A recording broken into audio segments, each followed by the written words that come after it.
Huh? Yeah.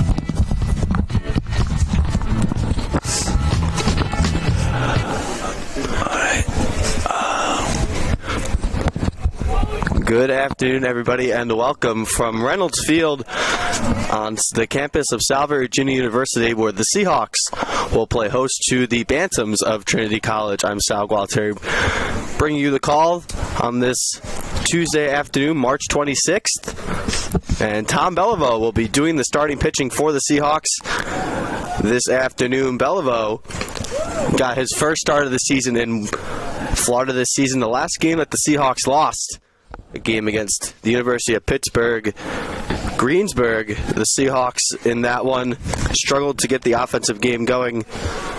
This is Belivau's second start of the season. In his first start, he appeared in 5 innings, allowing 3 hits on 3 runs and 3 walks, and struck out 10 in that one. The Seahawks had 4 defensive errors in the 5 innings that Beliveau pitched in that game, but the Seahawks coming in on a 7-game win streak after a sweep of Gordon College last Sunday, just 2 days ago.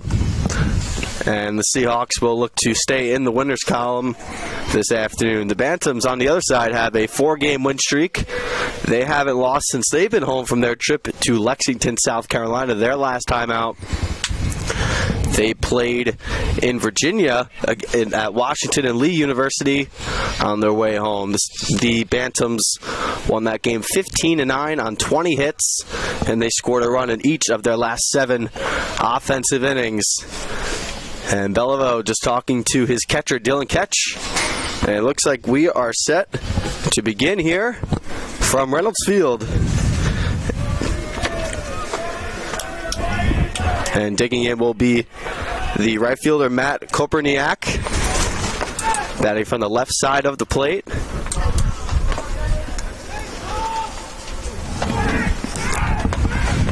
Koperniak was a first-team All-NESCAC player last season for the Bantams. The team that went 18-15 last season missed the playoffs in the tightly compact NESCAC conference.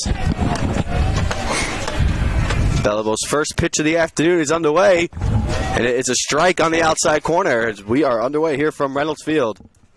Seahawks will have their prototypical lineup in this one. Jack Betts, Anthony Ciesco, Madden Moore, and Colton Aremian in the infield as that pitch is low. In left field, we have Michael DeFusco, Zach Barlock, Manning center field, and Zach Smith in right field. And Dustin Cicada will be doing the designated hitting for the Seahawks. Here's the 1-1 pitch from Beliveau. It's cut on and missed by Koperniak, strike 2. Beliveau struck out 10 in his last start.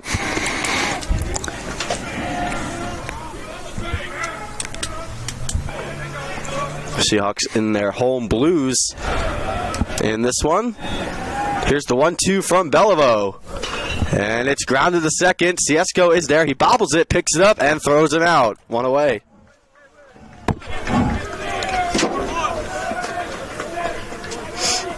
And digging in now will be Ben Reynolds. Go back. Thanks.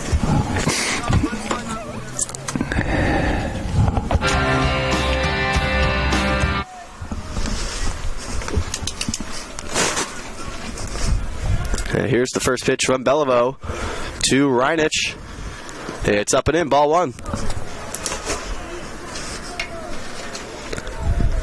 Reynolds playing shortstop for the Bantams in this one.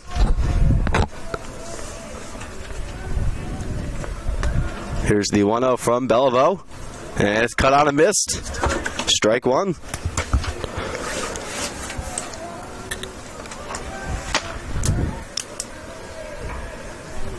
This offense for the Bantams has been potent so far to start the season. 89 runs in their first 9 games.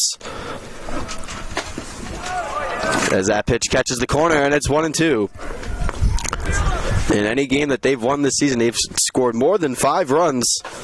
And this Seahawks are not the first Commonwealth Coast Conference team they've played this year. They played Western New England in Lexington, South Carolina, as Beliveau gets a strike 3 called, and that's 2 away.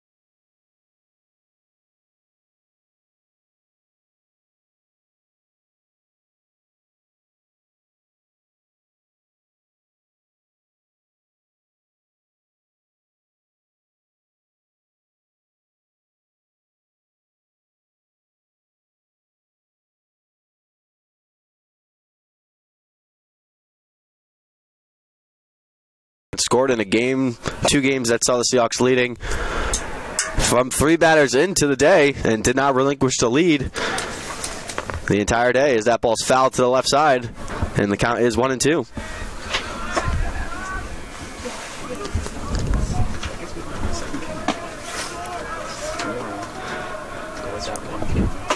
Here's the 1-2.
most of the runs that the Seahawks were able to produce on Sunday afternoon, reaching base 6 times in the 2 games as he takes a first pitch ball. And the second pitch to Ward is over the plate in there for a strike. Madam Ward is on top of many Commonwealth Coast Conference offensive leaderboards as he fouls one back, 1-2. Ward currently 4th in the conference in runs scored and 3rd in on-base percentage at .500. As Ward takes a pitch high, it's 2-2.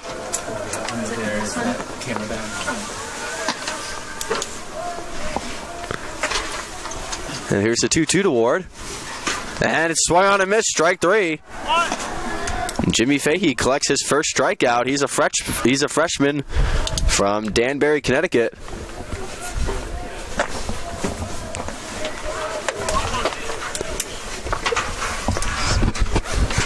So Ward goes down, and here is Dylan Ketch.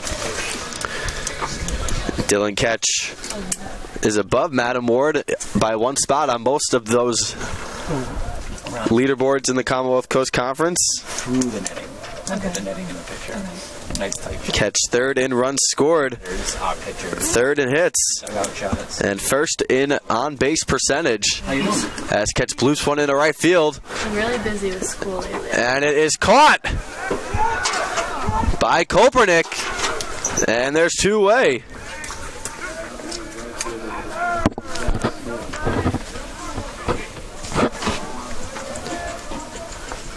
So now here's Zach Smith.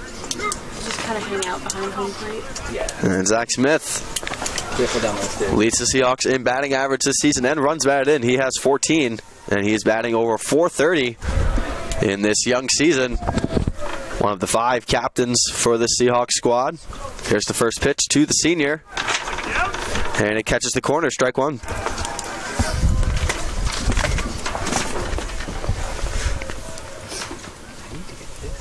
Here's the 0-1 to Smith, and Smith fouls it away, and he's quickly behind 0-2.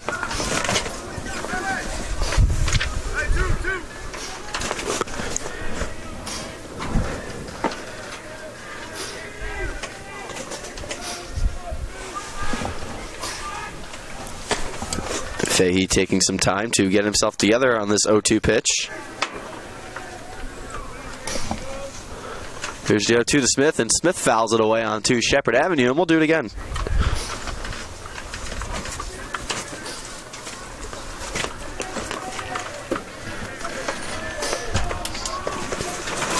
Smith awaiting the 0-2 pitch, and it's grounded right towards his dugout. Smith fouling off back-to-back pitches. We'll do it again.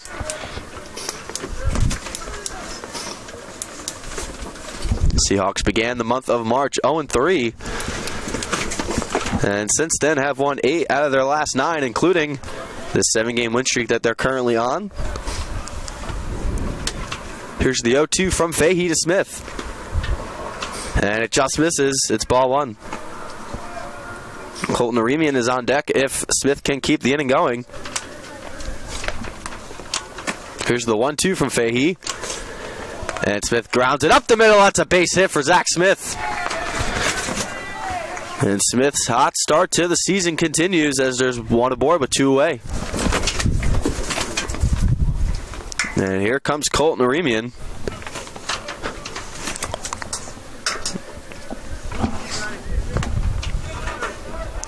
So Grace, what I'd like to do is make Zach Smith has 8 stolen bases. It'll be the fixed camera, but I'm trying to get this season. fixed. As that base hit puts him at 24 hits, which is 2nd in the Commonwealth Coast Conference so far this season.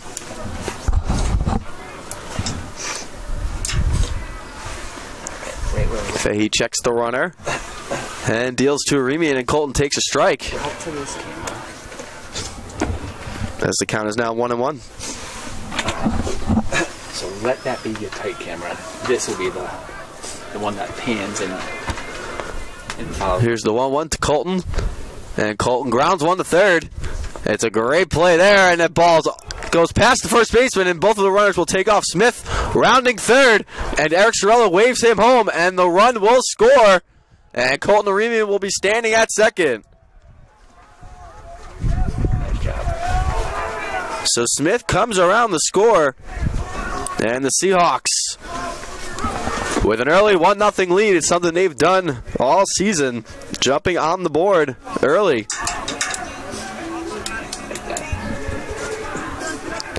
And here's Jack Betts, the freshman first baseman.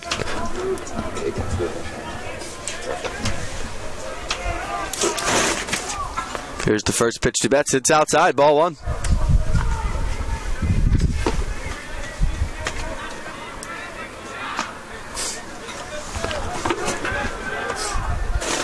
Here's the 1-0 from Fahey. Checks on Aremian. Here's the 1-0, and it's grounded.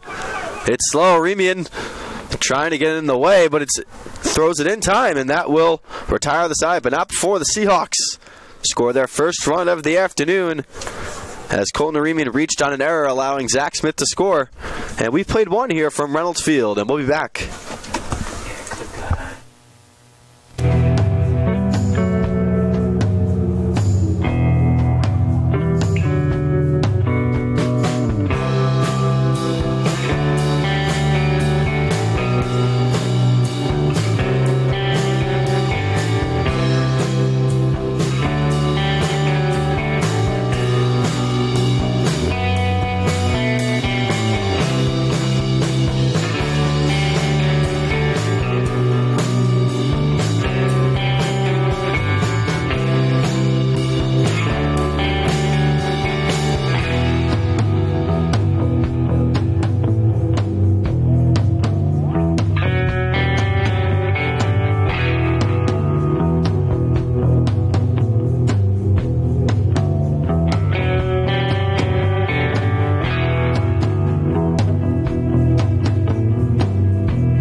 And welcome back here from Reynolds Field. Mac Louder digging in for Trinity. He's playing left field today for the Bantams.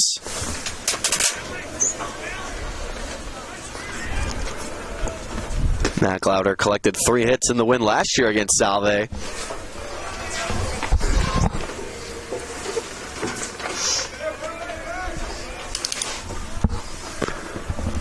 As he takes a first pitch ball. And he fouls one back to even the count at 1.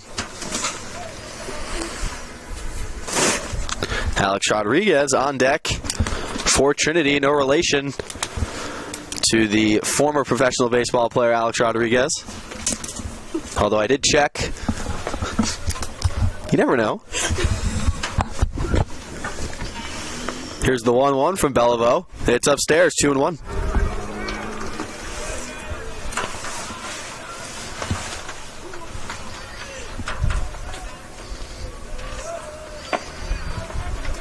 Here's the pitch from Tom on the way. And it's cut on and missed to even the count at 2-2. Bellevaux collected a strikeout in the first inning. His 11th strikeout of the season, looking to build off that. As Louder awaits the 2-2 pitch from Bellevaux. Tom deals, and here it comes. And it's in there! Strike 3 called. Second strikeout of the day for Bellevaux, both looking, and there's one away here in the top of the second.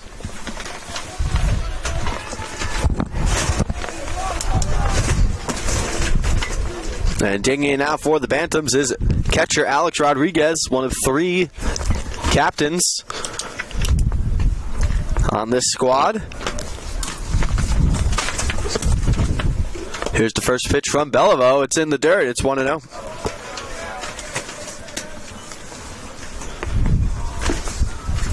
Rodriguez is a junior from South Windsor, Connecticut, standing at 5'11". Here's the 1-0 from Bellevue. And it's low, it's 2-0.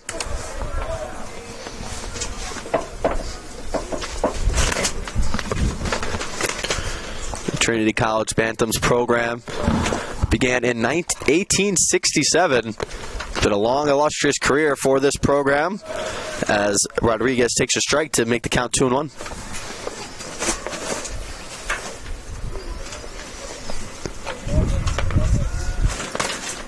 Here's the 2-1 from Bellevue. And it's grounded to the third. Aremian charging, and he can't make the play.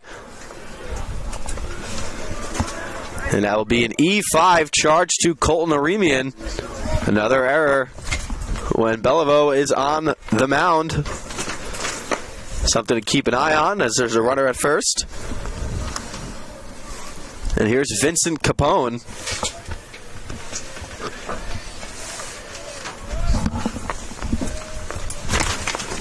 Now Bellevue will work from the stretch for the first time this afternoon.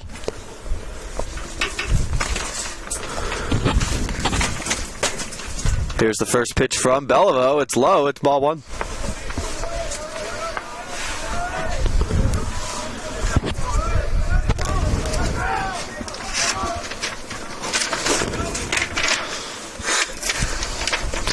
Today's non-conference game marks the 11th meeting between Trinity and Salve Regina in baseball as Bellevue checks on the runner. And this is the first ever visit to Newport for the Bantams. Salve Regina has won 7 straight, including a Commonwealth Coast Conference doubleheader over Gordon this past weekend.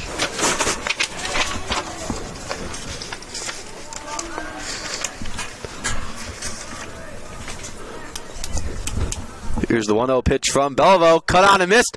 Catches throw down the second. And they got him. 2 away. Looks like Rodriguez bumped into Ciesco there, but Ciesco was able to make the play. And now there's 2 away.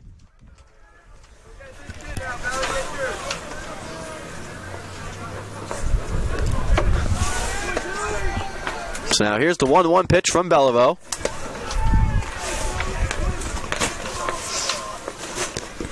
It's upstairs, 2-1.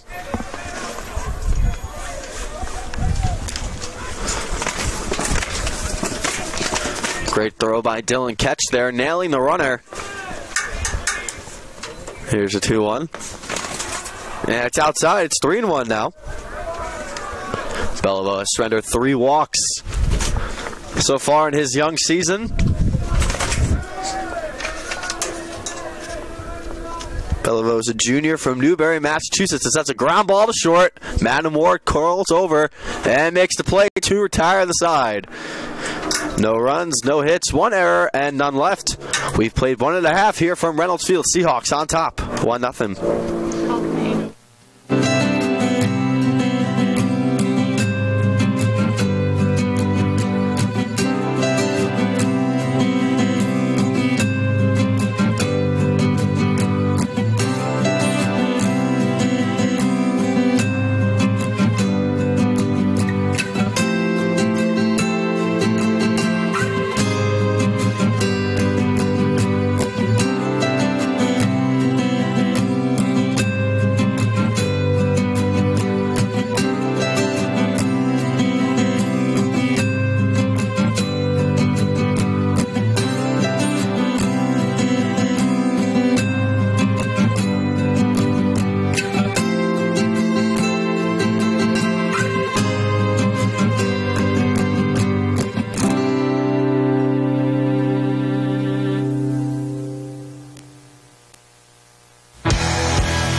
And welcome back from Reynolds Field here at the bottom of the second. Michael DeFusco will get us started. It'll be DeFusco, Cicada, and Barlock. DeFusco, the sophomore center fielder, third team all-conference last year. As he's first pitch swinging and he fouls it off. DeFusco, one of 4 freshmen to make significant impacts on a team that went to its 3rd straight Commonwealth Coast Conference Championship game before being defeated right here by Western New England as DeFusco fouls it off.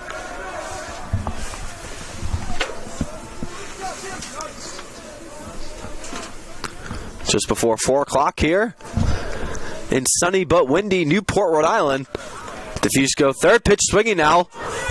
Loops one, that's a base hit. And it looks like it was foul.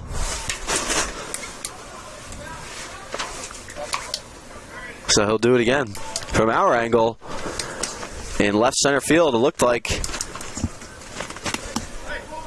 that ball reached. So it'll be an 0-2 pitch to DeFusco, and he grounds one up the middle. That's a great play by the shortstop there. Turns, but DeFusco is able to beat out the throw, and that'll be an infield hit for DeFusco. Seahawks have done that so well over the past few games, reaching on base. The first batter of the inning on Sunday. Out of the 18 innings, 11 of the leadoff batters reached. And that was a significant reason why the Seahawks were able to get 2 big wins to open up their Commonwealth Coast Conference season. So now it'll be Dustin Cicada, the usual left fielder for the Seahawks. Will get a stint as the designated hitter. And the Seahawks have had luck with their designated hitters as freshman Brett McAllister slugged a inside the park home run. And that was a great moment to be a part of. As Rodriguez and Fahey conference. This is Fahey's 2nd start of the season, his first start. Going 4 1/3 innings, getting roughed up.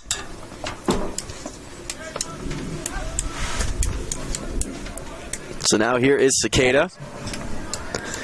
This isn't the last time the Seahawks and the Bantams will meet this season. The Seahawks will travel to Trinity on April 19th.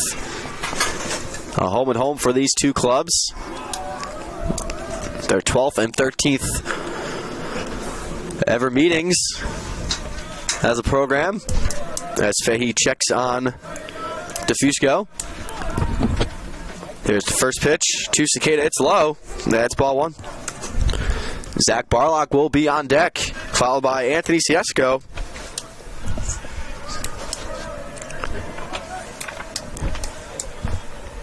Want to know is the count from Fahey. Throwing his 23rd pitch as Cicada fouls it off.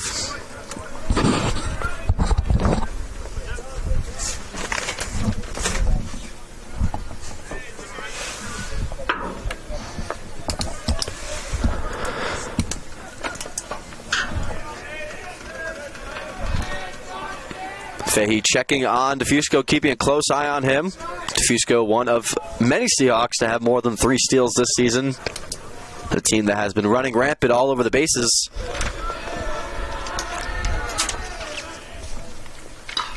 And that ball is roped, but it is just foul. So we'll do it again. 1 and 2.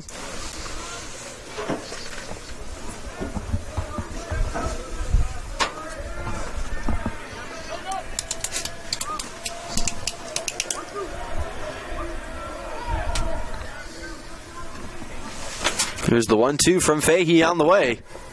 And it's fouled away. We'll do it again.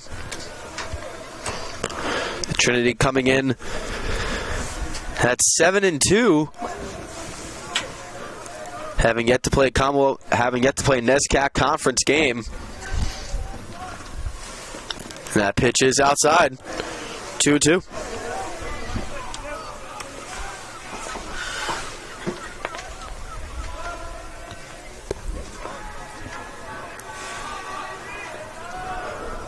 Two and 2 now to Cicada. Fahey keeping a close eye on DeFusco, who has a big lead. And Fahey will step off the rubber.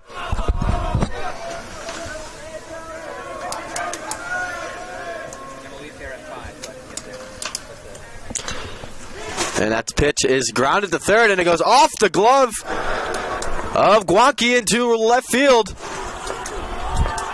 And that will allow DeFusco to advance to third. And it'll be a base hit for Cicada. First two runners on here for the Seahawks in the bottom of the second. First and third with nobody out. Here comes Zach Barlock.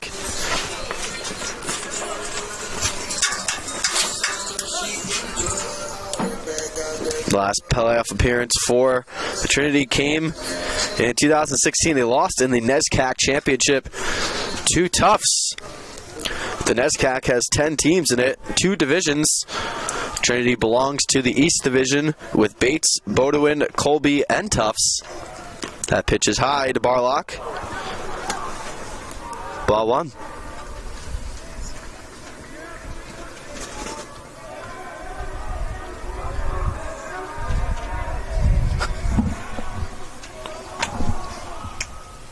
And Barlock pops it.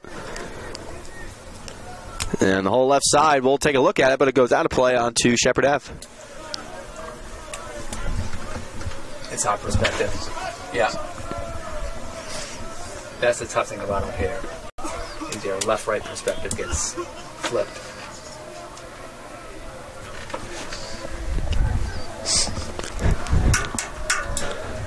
So 1-1 the count to the junior center fielder Barlock. And Barlock takes a cut and misses. And it's 1-2. Anthony Ciesco waiting on deck. First and third, nobody out here for the Seahawks. Back-to-back singles to begin this bottom of the second. And a slow ground ball that reached left field. Allowed DeFusco to get into third as Barlock grounds one, and it goes foul.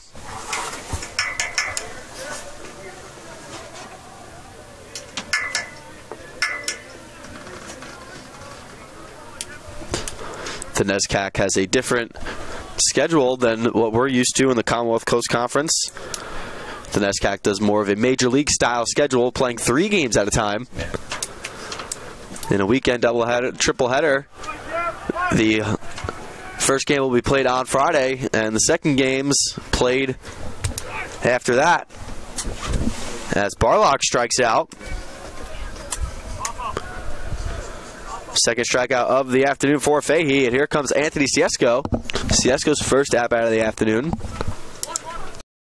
Ciesco, the second baseman for the Seahawks.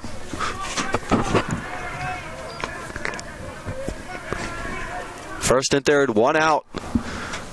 As Ciesco steps out. If Ciesco can avoid a double play here, Madam Ward waits on deck. Fahey checking on the runner at first. And Fusco was halfway down the third baseline with that one.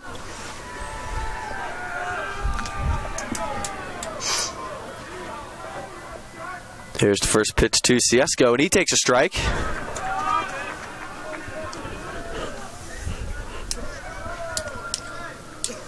So most of this stuff will go in the suitcase.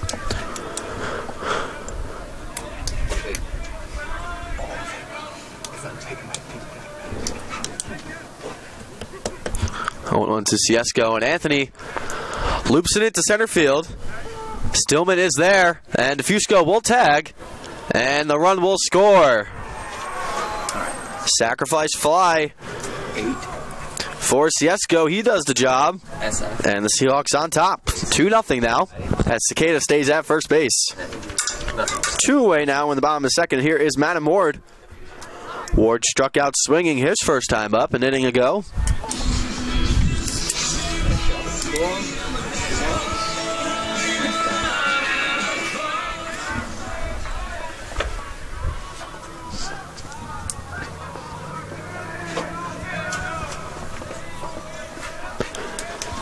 Here's the first pitch to Ward.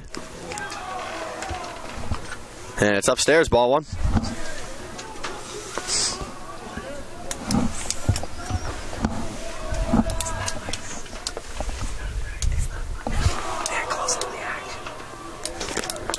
And that pitch is also upstairs. It's 2-0.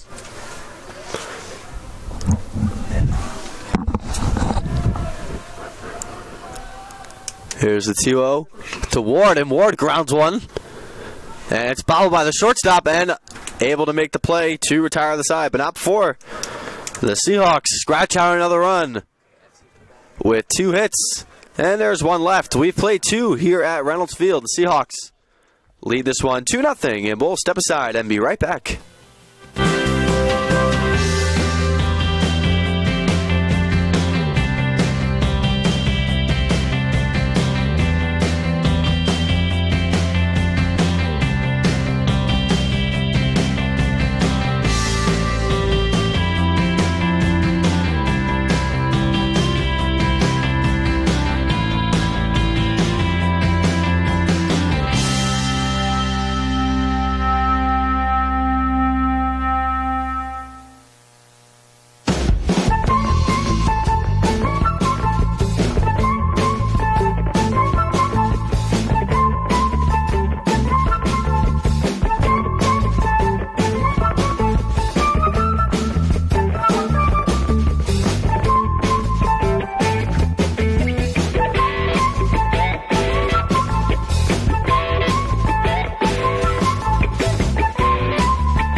And welcome back here from Reynolds Field, top of the 3rd inning. Mike Guanci Jr. set to start us off. Wearing number 22, playing 3rd base for the Bantams. Here's the first pitch from Belleville, and it's lifted foul. 2 innings and 2 runs for the Seahawks, a team that's averaging close to 8 runs per contest. Here's the 0-1 from Belleville, and it catches the outside corner, 0-2.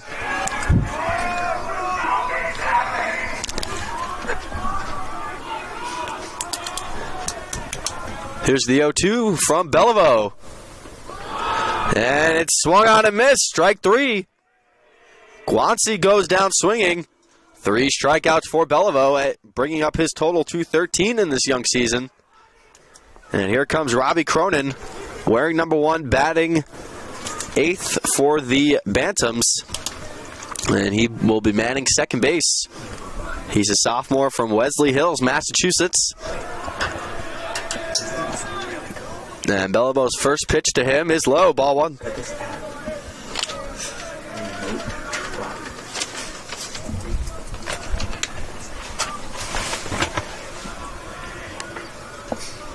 Here's the 1-0 from Belleville. Showing bunt was Cronin, but it's in there for a strike, 1-1. Just after 4 o'clock on the campus of Salve Regina University, day before SRU Day, which shows the university being closed. All classes canceled before 5 o'clock, and will allow students to participate in presentations throughout the campus.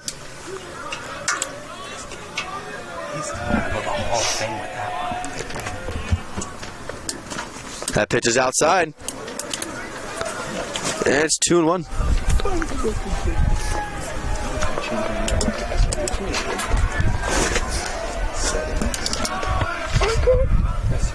And that pitch is upstairs.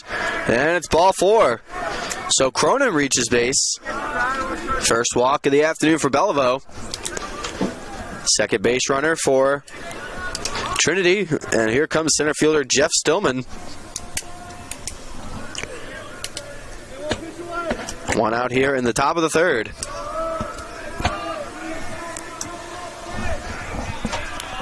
Belleville getting ready to throw his 36th pitch as he checks on the runner at first base.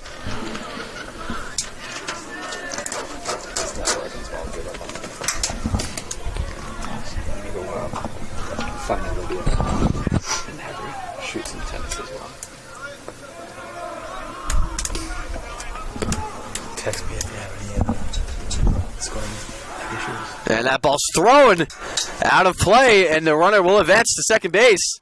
And potentially more. He's rounding second on his way to third. And he will be standing there, Robbie Cronin. And the first runner in scoring position for Trinity this afternoon.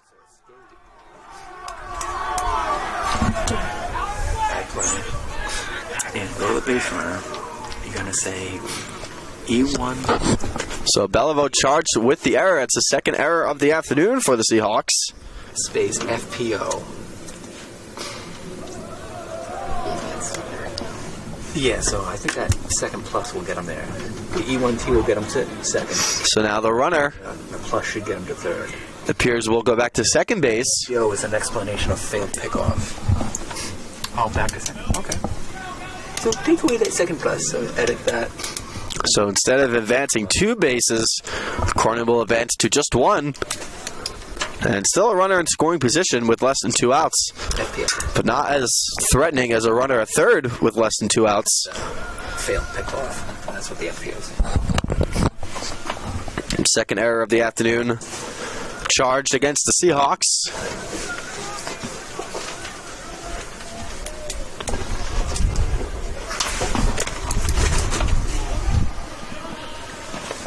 Beliveau checking the sign from catch. And here's the first pitch to him. Showing bunt, he gets it down. Beliveau charges. And he throws it away. And that will allow a run to score. And Stillman standing at second. A wild throw by Beliveau there. Back-to-back errors for Tom. And that allows a run to score. It's Robbie Cronin. So Stillman reaches on the error and advances to second on the throw. And that will bring up Matt Koperniak. And there appears to be some action in the Seahawk bullpen. With 1 out here in the top of the third. Beliveau trying to work out of trouble. 1 out here. Here's the pitch to Koperniak. And it's in there for strike 1.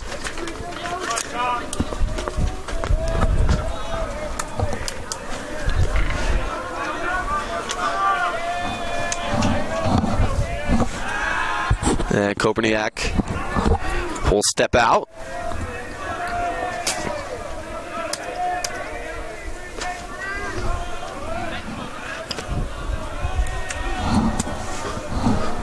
Oh, 1-1 is the count here to Koperniak, who grounded out to second to begin this game. As that pitch is outside, 1-1.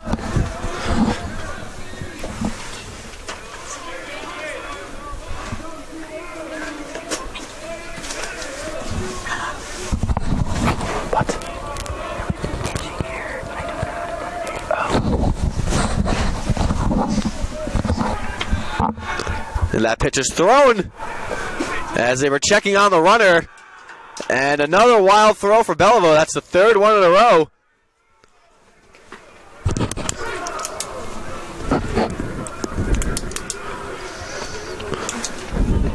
So that will allow the runner to advance to third with less than 2 outs. And a fly ball here can tie this game. It's the third time Beliveau has thrown the ball into the outfield, the first time into center field. As that pitch is cut on and missed. Strike 2.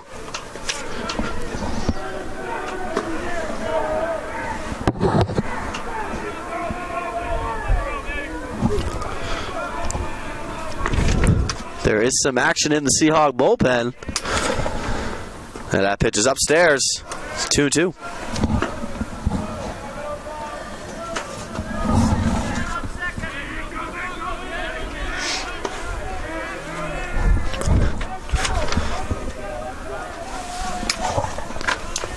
Here's the 2-2 from Beliveau. And it's lifted into center field. Barlock is there to make the play. The runner will tag. Here's the throw from Barlock. And it's on the line, and he got him. A great throw there from Barlock. and that will retire the side. But Trinity cuts the Seahawk lead in half after a big play from Zach Barlock. Tom Belliveau escaping trouble that time. And we played 2.5 here from Reynolds Field. Seahawks on top, 2-1.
And welcome back here from Reynolds Field. Seahawks avoiding trouble in the top of the third as Zach Barlock made a nice catch and then a running throw to nag Stillman at home. And the first pitch to catch is inside, ball one. Catch flew out his first time up. As catch ropes one to right field, but it's foul, and that evens the count at 1.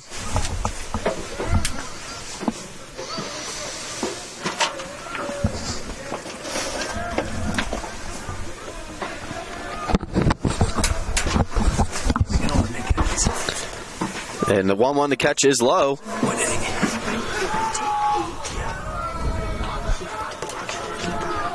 Catch was named Commonwealth Coast Conference Player of the Week in the first week of the regular season, and Pat Maybach was named Pitcher of the Week for the 3rd time this season after his 8 brilliant shutout innings on Sunday afternoon.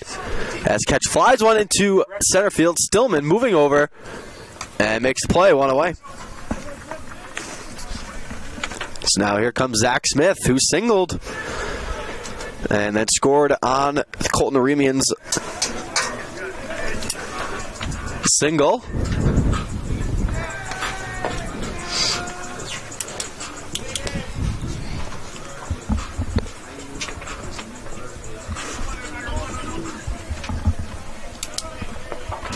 Zach Smith batting from the right side of the plate. One of 5 captains on this squad. As Smith takes a first pitch ball outside, 1-0.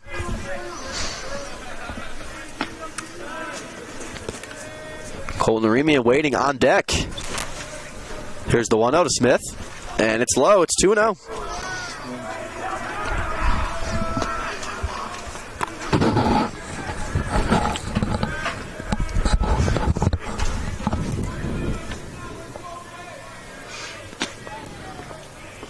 Here's the 2-0 to Smith. Smith grounds one to the left side, but it's foul.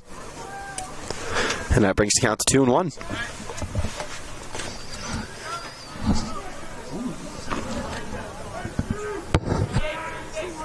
Still action in the Seahawk bullpen.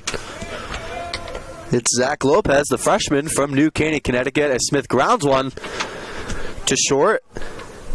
And Reynolds throws it, but it's not caught by Stamatis. Did he pick it up? He dropped it.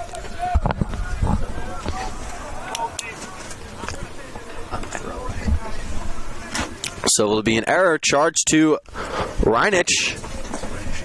Yeah, it's up. East space. E16. So here comes Colton Aremian, who's responsible for the Seahawks' first run this afternoon.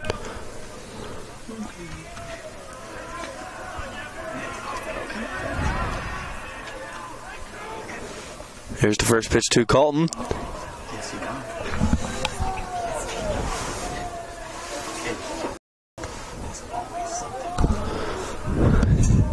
And it's low, ball 1.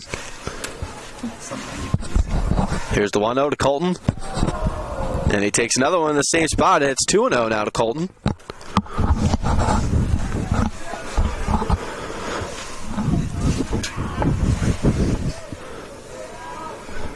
Bottom of the third here from Reynolds Field. Seahawks leading the Trinity College Bantams 2-1. And that pitch catches the inside corner to bring Fahey back in the count. It's now 2-1. Jack Betts waiting on deck for the Seahawks. 2-1 pitch to Remy and is snagged by Fahey. He goes to second for 1. On the first for 2, and they got him.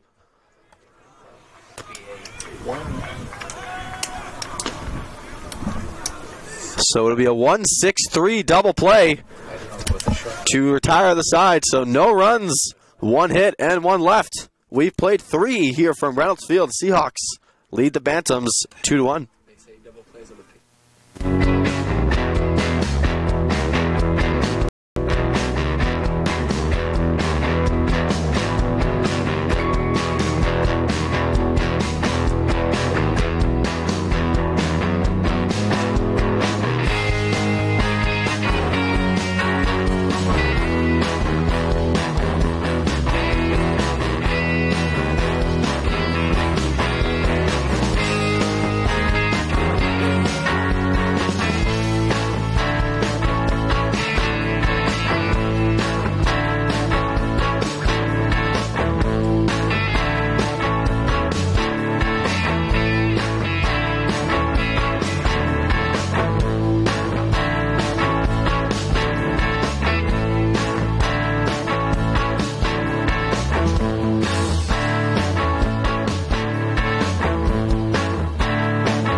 Tom Beliveau back out for his 4th inning of work here from Reynolds Field. He has a 2-1 lead to work with. And here comes shortstop Ben Reinich. Reinich struck out looking in the second at-bat of the afternoon. Here's the first pitch to Ben. And it's upstairs.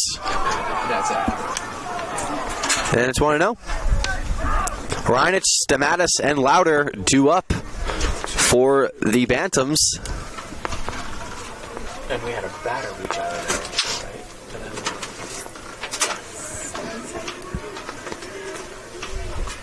right? Here's the 1-0 from Beliveau. It's outside. It's ball 2.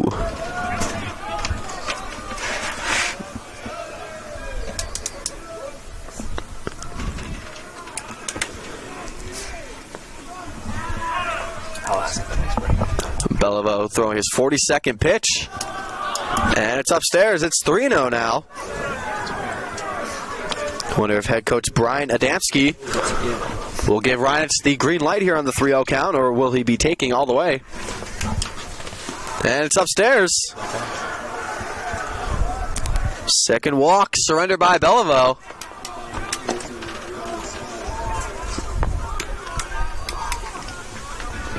And there will be a conference, as that appears to be head coach Eric Sorella. And that will be all for Beliveau. 3 innings of work for Tom. So here comes Zach Lopez, the freshman. He's a freshman from New Canaan, Connecticut, and we will step aside and be back shortly. Yep.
Tom Beliveau lasted 3 innings for the Seahawks, and he will be replaced by Zach Lopez. Zach's third collegiate appearance, his second out of the bullpen, excuse me.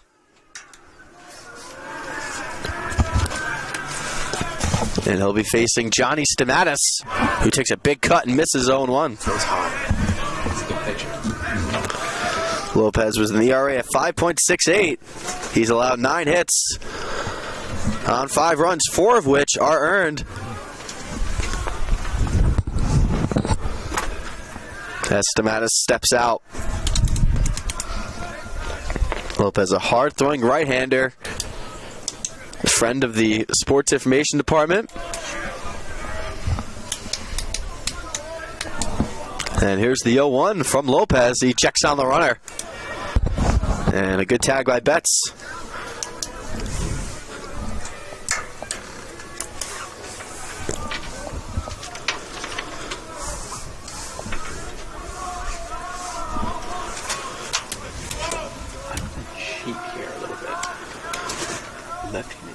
So here's Lopez, and that pitch is lifted, and it's foul. And Stamatis is quickly behind 0-2. He pulls the shot. I'm already going to get ready to focus in on the right fielder, potentially making the catch. If it happens, we're geniuses. If it doesn't, stay with the Yeah. I'll actually zoom out so it's not so jarring on the cut. How do you get this? Here's the 0-2 from Lopez. He checks on the runner again and almost threw it away, but Betts with a great stop there. Was he decoying? Making it look like he didn't have it? So, you'll do the cutting. Top of the 4th here from Reynolds Field. Seahawks leading 2-1. If you're just joining us, Zach Lopez replaced Tom Beliveau after he walked the leadoff batter, Ben Reynolds. Errors plagued the 3 innings for Beliveau as that pitch is low, and that brings the count to 1-2.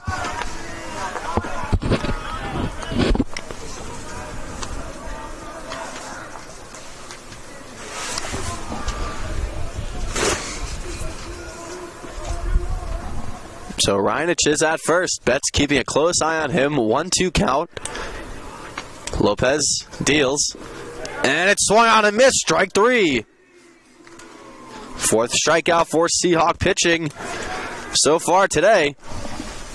And now there's one away for Mac Louder, who was a victim of the strikeout his first time up.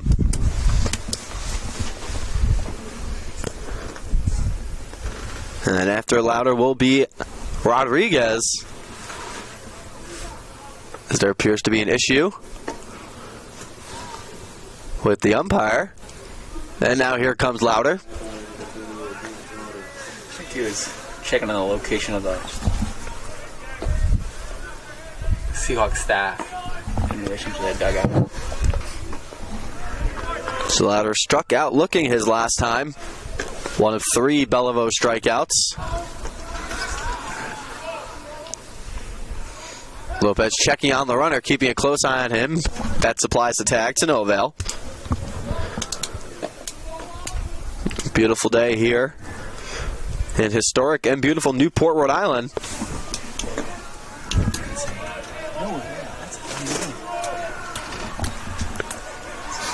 Here's the first pitch from Lopez, cut on and missed.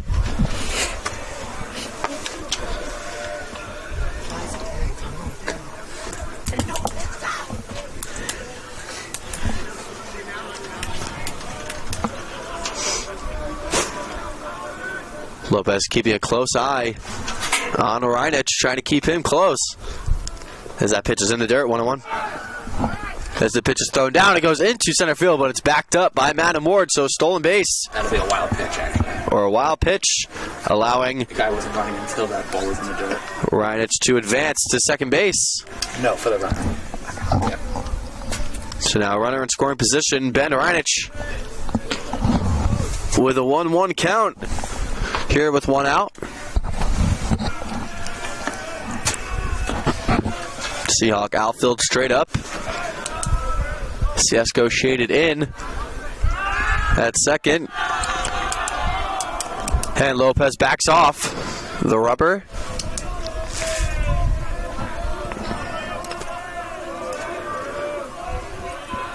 Seahawks looking for their 8th straight win and looking for Lopez to get out of this inning. 2nd straight inning, the Seahawks are in trouble.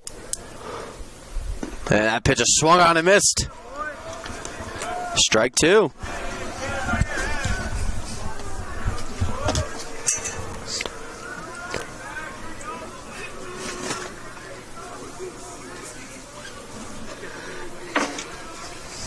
Lopez seeking his 8th career strikeout. Had his 7th just a few minutes ago. Here's the 1-2. And it's grounded to third. Arimian can't make the play, and it's into the outfield. And the runner will stop there. So 1st and 3rd. And 1 out. Reynolds advancing to 3rd. As that ball was scorched, Arimian unable to make the play with his glove, and it was able to get into left field.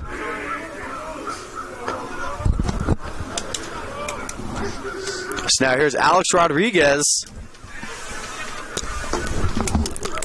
with 1 out and 2 on in the top of the 4th. Freshman Zach Lopez 1st and 3rd. replaced Tom Beliveau in the beginning of this inning as Beliveau began the inning walking Reynolds. And Reynolds has made it all the way to 3rd base on a wild pitch and a base hit. So now here's Rodriguez. Lopez keeping a close eye on Reynolds at 3rd as that pitch is in the dirt. It gets away from catch, allowing the runner to advance to 2nd base. Just that guy. PB. So it was a pass ball charge to Dylan Ketch. Yep. And the Seahawks are beating themselves currently. A sloppy game thus far for them, but they are in control right now. They lead 2-1. But with 2 runners in scoring position and 1 out, Lopez has a tall task in front of him as that pitch is outside. 2-0.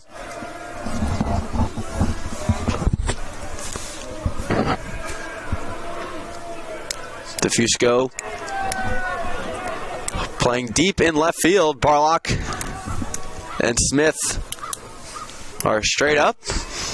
Barlock in center, Smith in right field as that pitch is outside. 3-0. As there is some movement in the Seahawk bullpen.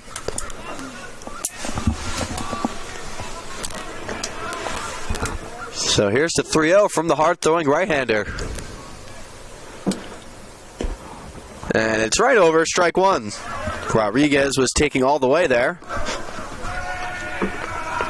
Unlike the professional hitter Alex Rodriguez, who always had a green light as a professional.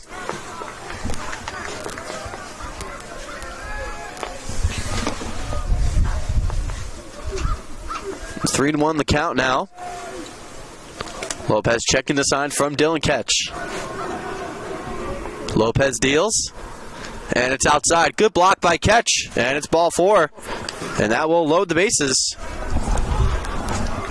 You're good. You just have to go through it. So now here's Vincent Capone. Capone grounded out to Matamort his first time up. And Lopez will get a visit from his pitching coach. Bases are loaded. Reynolds at 3rd, Lauder at 2nd, and Rodriguez at 1st. The lone out came when Lopez faced his first batter, Johnny Stamatis, one of the best hitters in the NESCAC.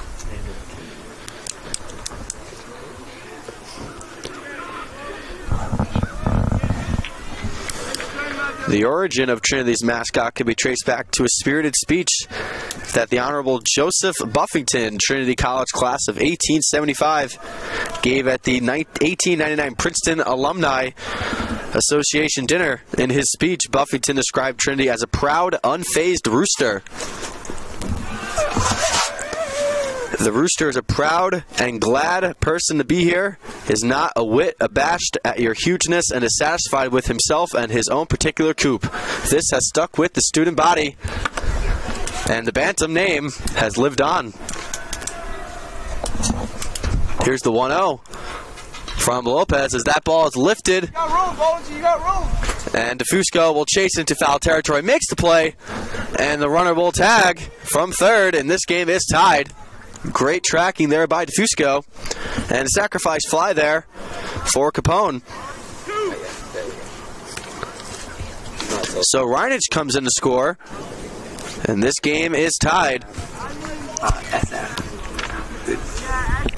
No, you were right. And that run will be charged to Tom Beliveau. Space. So now it's first and second for Guanchi. And then just bring him home for the plus.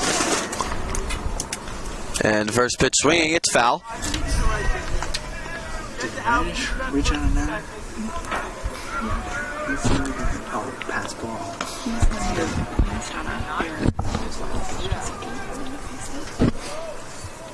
Lopez trying to keep this game tied at 2. Because he would have scored. Checking on the runner at second, he deals. Ball And it's grounded, and it gets through the hole, base hit. And that ball goes past Smith, and another run will come around. Smith's throw in, cut off by Betts, and he is safe. 2 runs will score on the base hit by Guanchi. And it is now 4-2 as Lauder came around the score, followed by Rodriguez as Smith unable to make the play. So it'll be a single and an error charged to Zach Smith.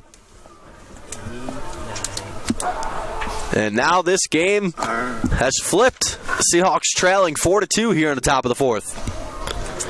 Bring 3 pluses for him, 2 pluses for him, and so now here's Robbie Cronin, who scored the first run. will be under, so go no. Back in the 3rd inning. No. The Seahawk bullpen is warm.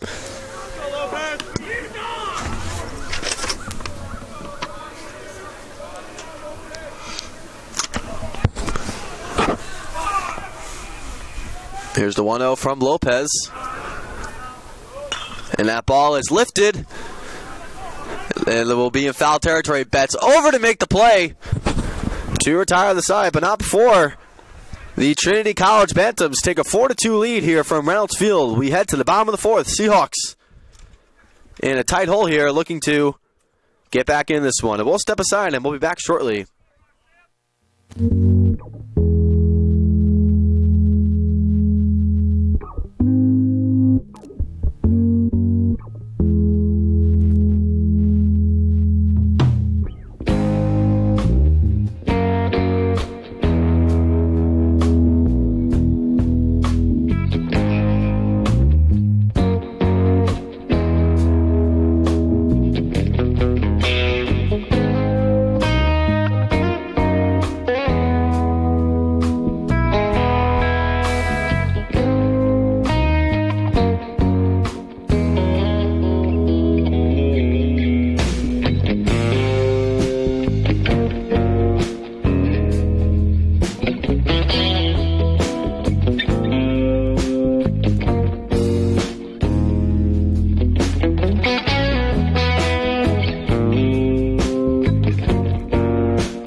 And welcome back from Reynolds Field. The Seahawks in a bit of a hole. They trail 4-2.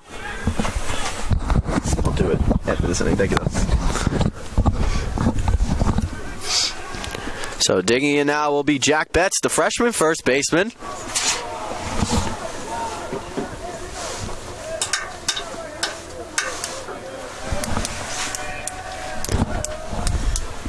Here's the first pitch to Jack. And he lifts one to right field. And it goes over the glove of Koperniak. And first pitch swinging. Jack Betts is standing with a double. All right, that'll be 2B space 7. Oh.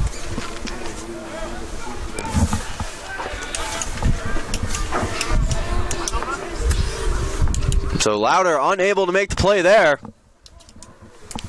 And the Seahawks are in business here with nobody out and 2 on for Michael DeFusco, who singled and later scored back in the second.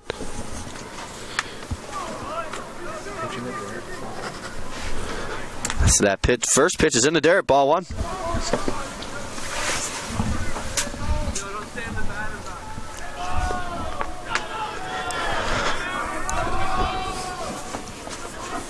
Here's the 1-0 to DeFusco. It's upstairs, 2-0. Dustin Cicada waits on deck, and Zach Barlock behind him. The Seahawks trying to get back into this one after errors have plagued him. Played the Seahawks in this one. They have 4 through the first 4 innings.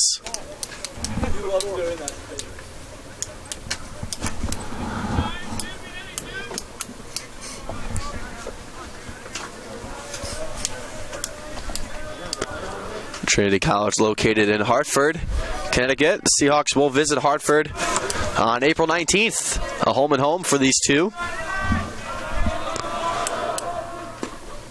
As DeFusco takes a strike to get Fahey back in the count.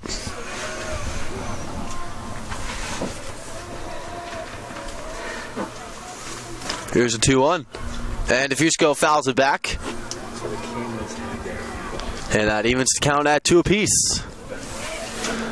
Jack Betts standing on second base. He began this inning with a double that just got over the glove of Mac Louder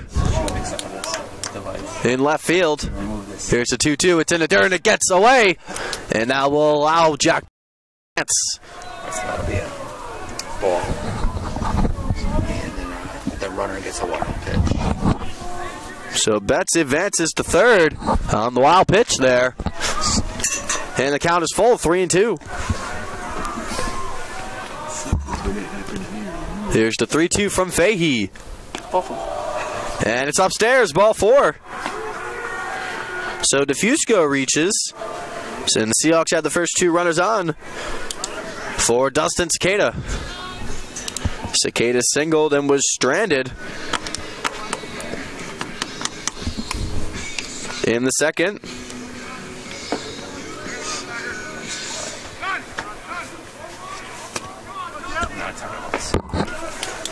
So now here's Dustin, the sophomore. First pitch to him. He cuts and misses. Strike 1. So it's an S on this swing and miss. Thought he checked it.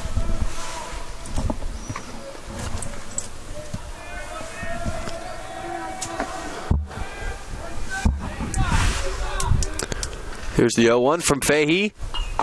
Into the screen, foul. And it's foul back behind the screen, and Cicada's quickly behind 0-2.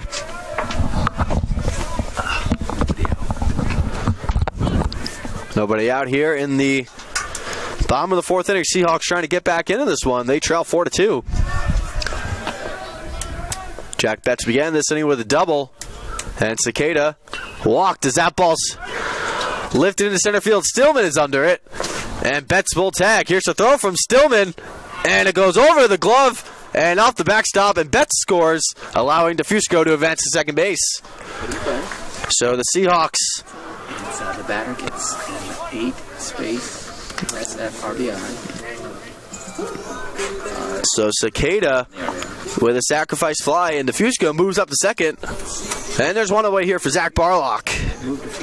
Barlock struck out 8. His first time. And then Betts just scores on that sacrifice fly, so plus 1. Yes. Barlock made a great defensive play to prevent the Seahawks being down even more. He caught a fly ball and nagged the runner at home. The 2 scores after that, second out. Well, it all depends on the And swung on a miss by Barlock. Barlock's a junior from Cheshire, Connecticut.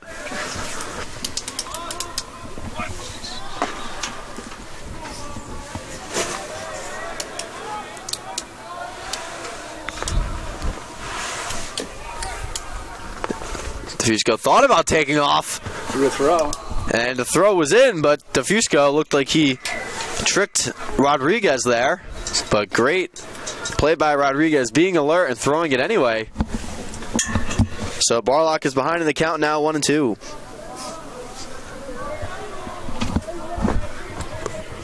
One out here, Defusco on second base. As Barlock swings and misses strike three, his second strikeout of the day. Now you gotta add space. And there's two away now. Here's Anthony Siesko, Yeah, it was recorded catcher to the first baseman. Nothing for the runner. who had a sacrifice fly his first time up.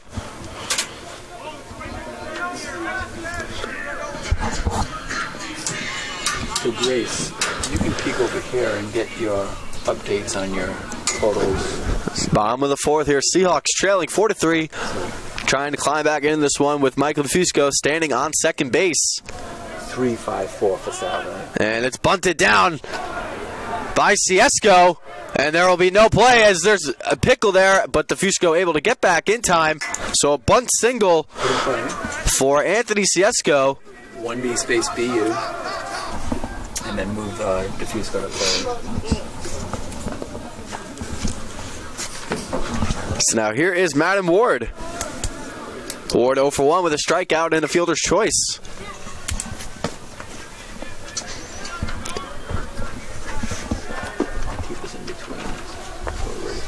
Runners at the corners for Madden Ward. 2 away here in the bottom of the fourth. First pitch to Madden is low.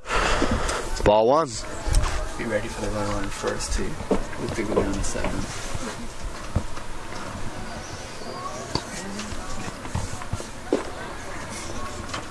Siesko with a decent lead at first base. And that pitch is low. It's 2-0 to Madden Ward. If Madden can keep this inning going, Dylan Ketch will be waiting on deck. Dylan is 0 for 2 with 2 flyouts. And that pitch is in there for strike 1.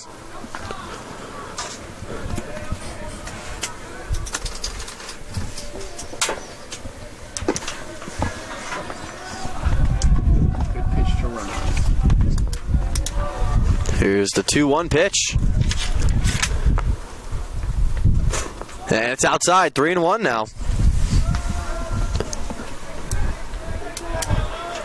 3-1 count is a prime hitter's count. Madden Ward, I'm sure will be looking for something to drive here to tie this game up. And that pitch at the knees, called strike 2 to make the count full. So Siesko will be in motion here with 2 outs and a full count.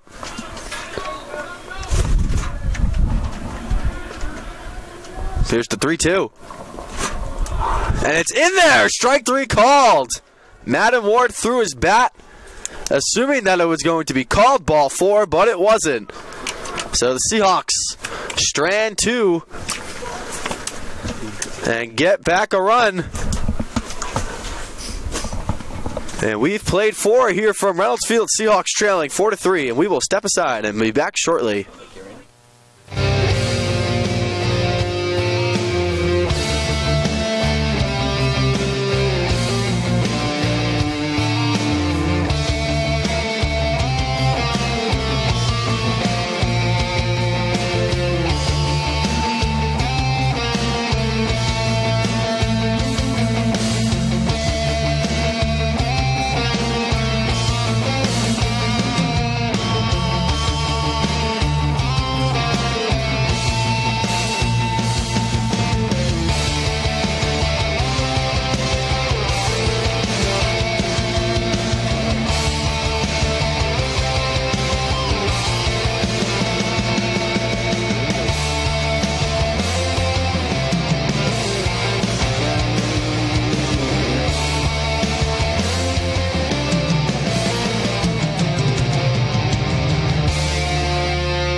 And welcome back from Reynolds Field. Give Sal updates on the Salve action. Top of the 5th inning here.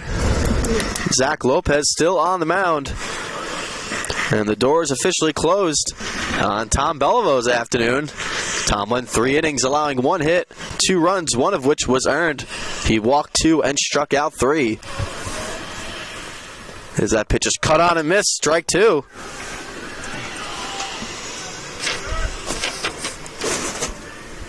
Cronin, Stillman, and Koperniak here in the top of the 5th. And they will face freshman right-hander Zach Lopez.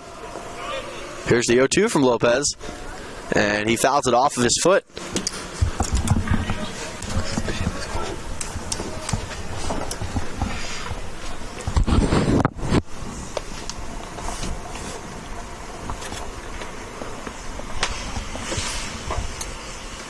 So Lopez works from the stretch, even with nobody on base. Lopez takes a new ball from the umpire. And now working from the stretch with nobody on. Here's the 0-2. It's in the dirt. 2-1. 1-2, excuse me.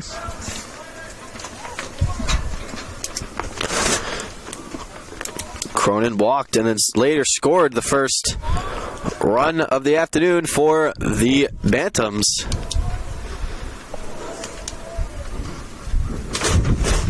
As that pitch is cut on and missed, strike 3.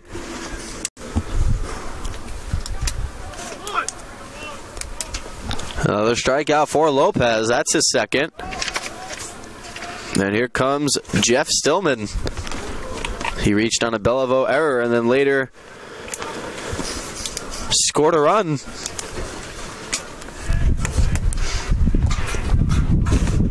Stillman batting from the left side of the plate, playing center field. As that pitch is low, ball 1. As the wind starts to pick up here from Reynolds Field.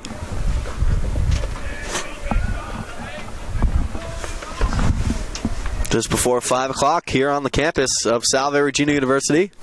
As that pitch is upstairs. 2-0.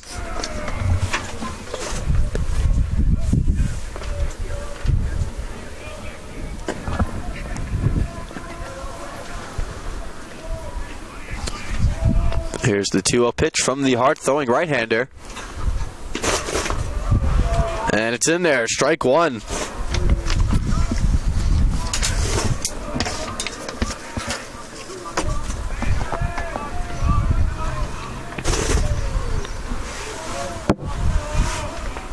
Here's the 2-1 from Lopez. And it just misses. It's outside. It's 3-1 now. Lopez walked Alex Rodriguez last inning, and Rodriguez came around to score. And here's the 3-1 from Lopez. Inside. And it catches the inside corner, but not a strike called. So ball 4. Stillman will advance to first base his second time, reaching base in as many at-bats. It's now top of the order coming up. It'll be Matt Koperniak with 1 on and 1 out.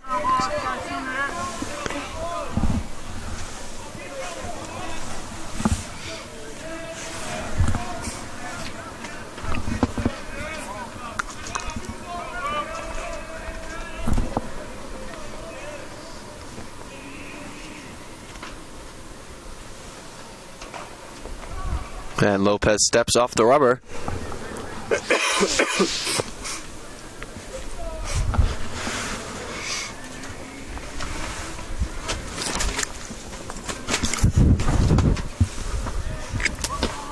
was the last out. It's okay there. Walk there.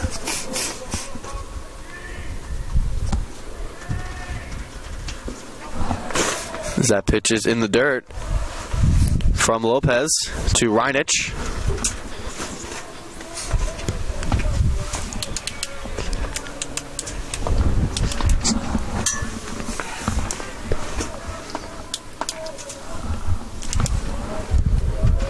Here's the 0-1 pitch from the freshman Lopez. He checks on the runner. Koperniak at first.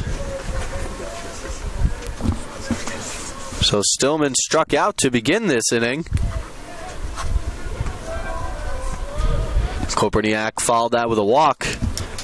And Ben Reinich, who has yet to put a ball in play, he struck out his first time up and walked in the fourth and later scored. That's a ground ball to short. Ward takes it himself and throws it on the first to complete the double play. A 6-3 double play to get Lopez through another inning.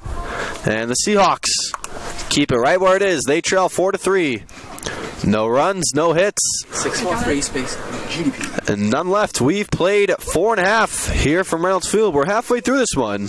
Don't go anywhere. We'll be right back.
And welcome back here as we begin the bottom of the fifth.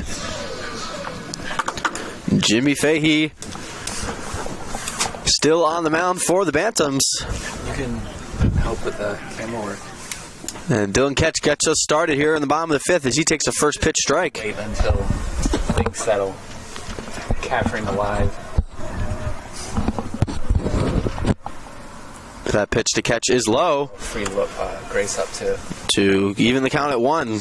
Ketch, Smith, and Remian 2 up for the Seahawks in the bottom of the fifth as they try to climb back into this one. They trail 4-3. And that pitch to Ketch just misses. It's 2-1. That's a really exciting finish. Here's the pitch. Forward on any of these cameras. And it's in there. Strike 2 to even the count at 2 apiece. Fahey getting ready to throw his 72nd pitch of the afternoon.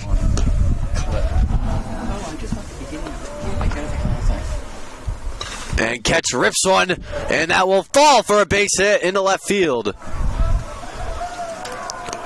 So Ketch collects his first hit of the afternoon. And that will bring up Zach Smith, who singled and later scored in the first and then reached on an error in the third.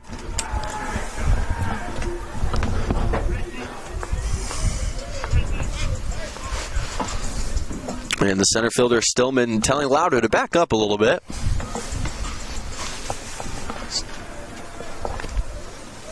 So here's Smith with one swing of the bat. We can hear their conversations. Can give the Seahawks a 5-4 lead. Insight into what's going on. And Smith showing bunt as that pitch is in there for a strike. And Guanchi was running towards home plate, anticipating the bunt. And Smith pulled back. But there was a strike called. And Smith cuts one and fouls it towards the right side, and it goes out of play. Onto Shepherd Avenue in front of 26 Victoria. And you don't necessarily tell it. I actually might record it. So I'll have it at least on this camera. It's not on the broadcast. So Smith awaits the 0-2. And it's grounded. It could be 2. As a wild throw. Gets him at second. Caused Cronin to have to jump up, make the play. He was able to tag Ketch, even though the tag wasn't necessary, but the out is there. So fielder's choice for Zach Smith, and Dylan Ketch is eliminated. So Smith reaches for the third time. And here comes Colton Aremian, who's 1 for 2 with a single, and he grounded into a double play and back in the third. And then for him it'll be 5-4. Yeah, 5-4. Yeah, that's receiving a lot first. As that pitch was fouled off by Aremian. On the play, so it's not a hit.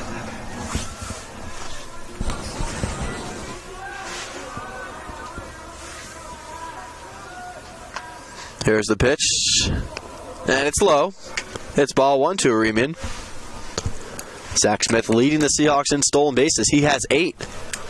He stole 2 bases on Sunday afternoon between the 2 games, as he reached base many times. And Aremian grounds 1 towards his teammates. And now he's behind in the count, 1-2. 1 on, 1 out here in the bottom of the 5th. He's better than seniors. Jimmy Fahey getting ready to throw his 80th pitch of the afternoon.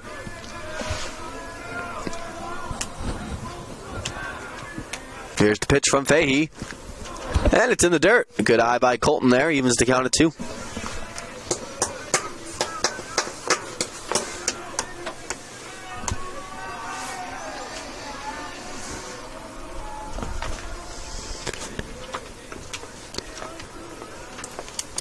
Here's a 2-2 to Colton. And Colton grounds 1 to the right side. Could be 2. Reynolds. And he throws it into Shepherd Avenue. So the runner will advance. That's Colton Aremian. So Smith. Oh, no. They're going to call a double play based on the Smith slide. So Zach Smith's illegal slide causes Colton Aremian to be called out. It's going to be a... So a double play will take place there. 4-6-3 space GDP. It'll be a 4-6-3 double play. Smith eliminated Aremian on his illegal slide. So the Seahawks trail 4-3 as we head to the top of the 6th, and we'll be right back.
And welcome back. Top of the 6th inning as Zach Lopez throws his first pitch ball.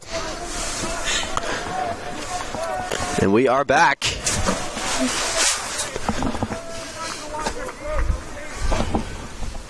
And Stamatis lifts one into left field. Fuchs goes right there, and he makes the play, 1 away.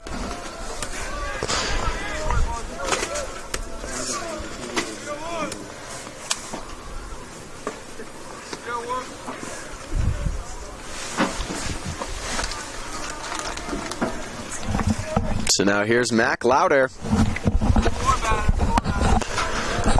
Mac is 1 for 2 with a strikeout and a run scored. And the first pitch from Lopez is in there, strike one. Top of the sixth, the Seahawks trailing 4-3. 1 out. And nobody on. Here's the pitch from Lopez. Breaking ball in there, strike two. And Louder is quickly behind 0-2.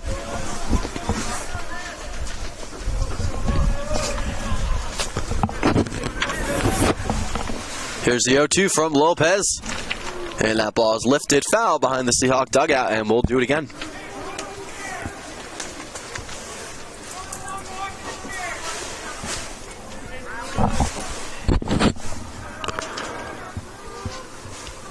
Stamatis was erased on the fly out. Louder behind 0-2. And Lopez steps off the rubber. And Rodriguez will follow. And if they can keep the inning going, Vincent Capone will be after Rodriguez. Here's the 0-2 from Lopez. And it's lifted into the center field. Barlock racing over to make the play, and there's two away.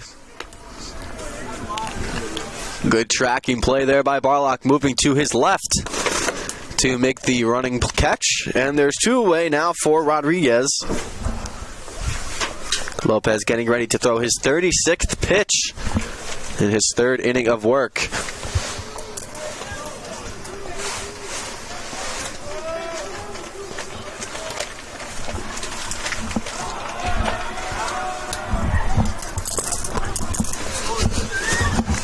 And the first pitch from Lopez is a strike.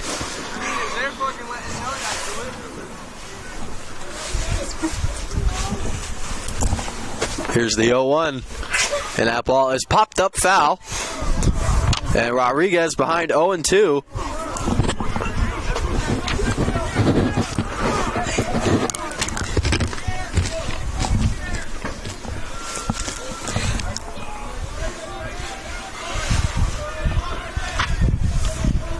Here's the 0-2 from Lopez. It's upstairs, 1-2. Seahawks will have Betts, DeFusco, and Cicada due up. And here's the 1-2 from the freshman Lopez. And it's in the dirt. It's 2-2.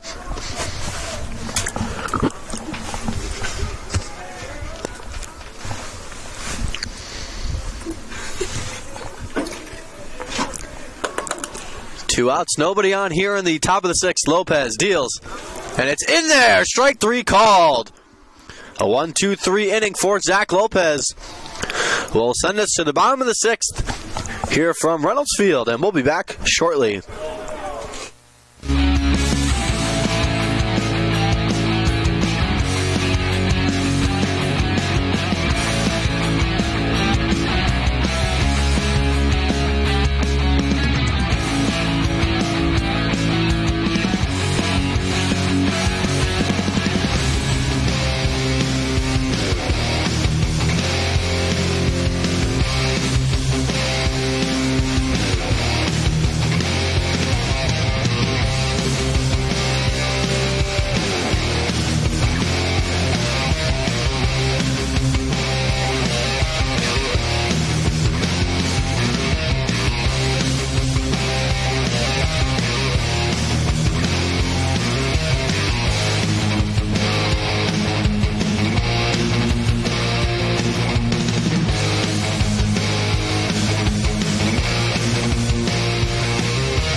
And welcome back from Reynolds Field.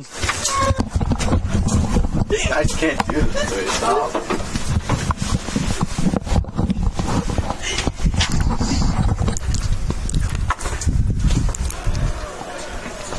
As that second pitch is in there for strike two.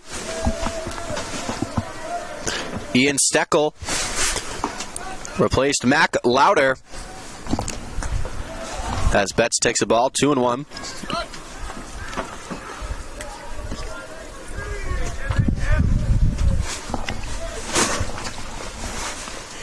And Betts grounds one towards his dugout. And his teammates were not thrilled with that one.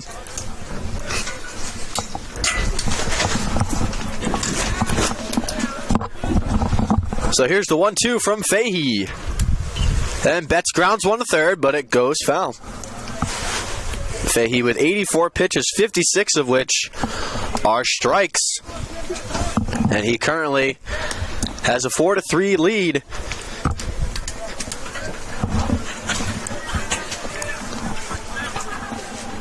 Freshman on freshman here. Here's the 1-2 from Fahey. It's in the dirt, and it's 2-2. Betts, DeFusco, and Cicada due up for Salve Regina. And Betts grounds one to second. Cronin is there, and there's one away. 4-3 put out on your scorecards. And here comes Michael DeFusco, who has reached base both times he's been at the plate. He singled and scored in the second and walked in the fourth, but was stranded when Madam Ward struck out looking.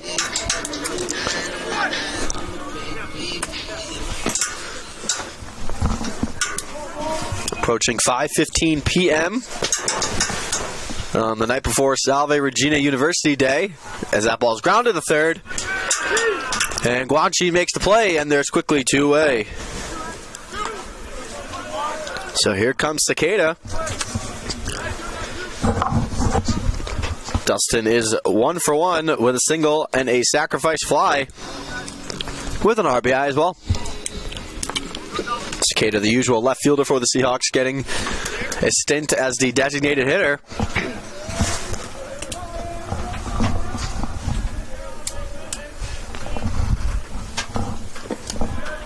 That first pitch is low, ball one.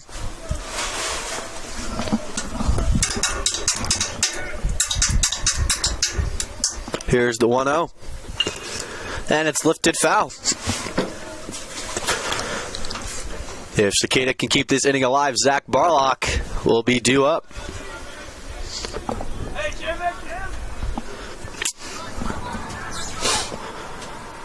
And Cicada grounds one to first. And it is fielded. And thrown out is Cicada, and he can't believe it.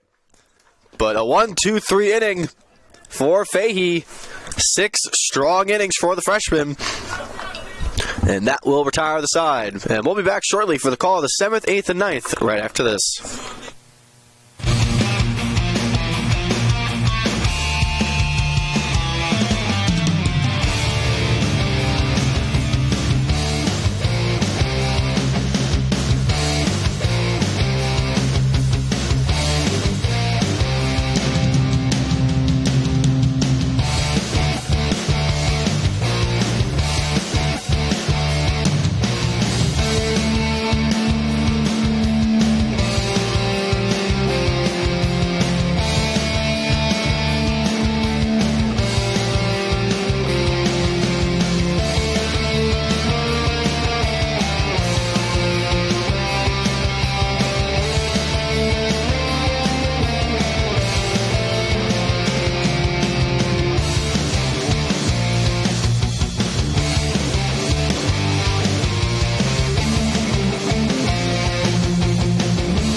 So the door is closed on Zach Lopez. 3 strong innings for Zach. 2 hits, 2 runs, none of which were earned. He walked 2 and struck out 3. Holden Ferrari, another fresh Holden Ferrari, will be doing the pitching here in the 7th. Here's the pitch from Holden. And it's in there, strike 1. So here is Vincent Capone. Capone is 0 for 1 with an RBI. Here's Holden's second pitch. And it's in the dirt. It's 1-1. This is Ferrari's 5th collegiate appearance. He has thrown 7 innings, allowed 8 hits, 2 runs, both of which were earned. He's walked 3 and struck out 6. Ferrari's collegiate ERA sits at 2.57.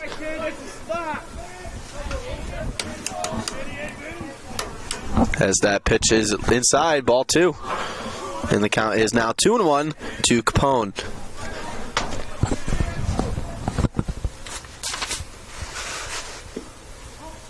And the 2-1 pitch is inside. It's now 3-1.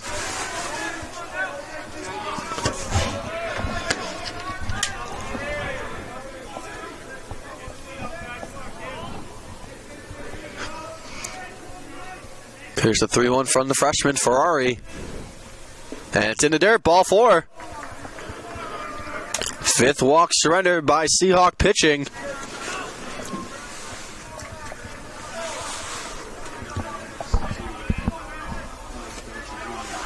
So here is Mike Guanchi Jr. He struck out and reached on an error. Back in the 4th. Guanchi Jr., Cronin, and Stillman due up for Trinity, who has a 4-3 lead here in the top of the 7th.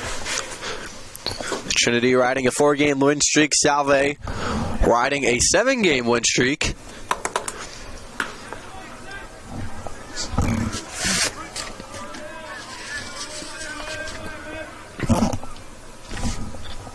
Ferrari is a freshman from Dover, Massachusetts, and his first pitch to Guanchi is outside. Seahawks will host Wentworth this Saturday right here at Reynolds Field. A Commonwealth Coast Conference doubleheader. First pitch slated for 12 p.m. Here's the pitch from Ferrari. And it's lifted to right field. Smith blocking the sun. And it goes foul. He just straight up missed that, I think.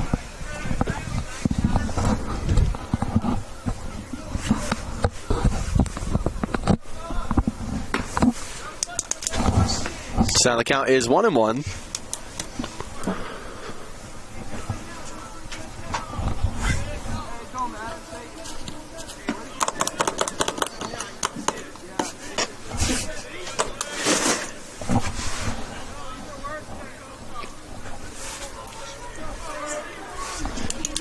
So Guanchi Jr. digging back in after the stoppage in play.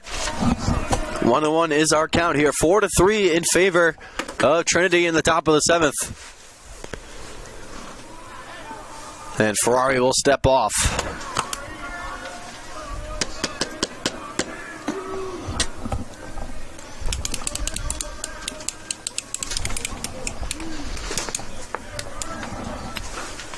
Seahawk outfield straight up, infield straight up as well. Ferrari set to deal the 1-1 pitch. As the runner goes, and catch did not have a throw, so it'll be a stolen base for Capone. And that was ball 2 as well.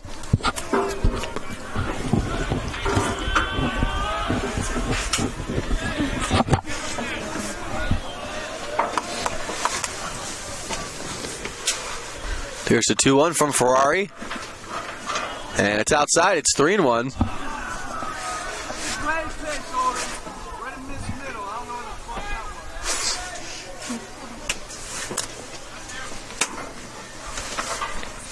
Second straight 3-ball count for Ferrari, who walked Capone and is in danger of walking another batter there. Here's the 3-1 from the freshman. Checking the runner at second, he deals. And it's inside, ball 4. Second walk surrendered by Ferrari, and now there's first and second. Nobody out for Robbie Cronin. And the Seahawk bullpen, there is some action there. Looks like it is Michael Matthews, a sophomore from West Hartford.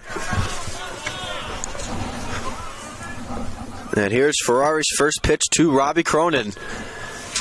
And he steps off. Ferrari can really use a ground ball here to get him out of some trouble. Cronin at the plate. He's yet to put a ball in play. He's 0 for 2. He walked and scored a run and struck out in the 4th. Barlock playing shallow in center field. DeFusco and Smith playing a little shallow as well. DeFusco in left and Smith in right. Here is Ferrari's first pitch to Cronin. And Cronin showing bunt, and they have to throw in the pickle, and it goes out of play. So the runner is safe. And the run will score. So that will be an error. Charge to Anthony Ciesco. And that extends the lead to 5-3. So Capone comes around the score. Guanchi goes all the way to third. And there's still nobody out.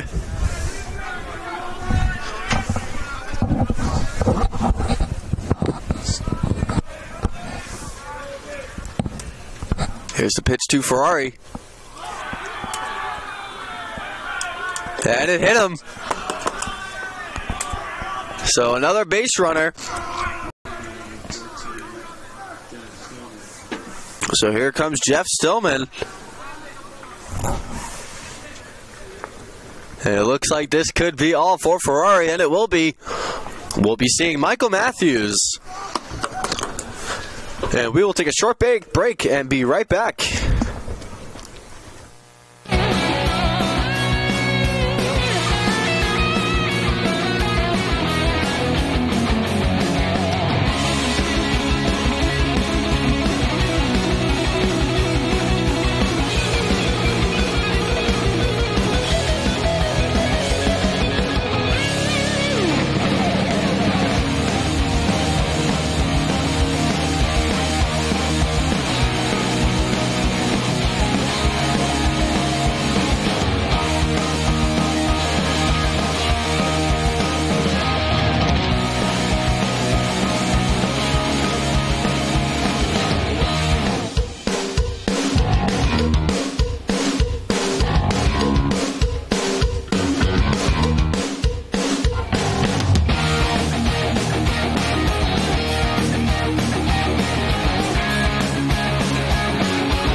And welcome back. Michael Matthews replacing Holden Ferrari, who failed to record an out.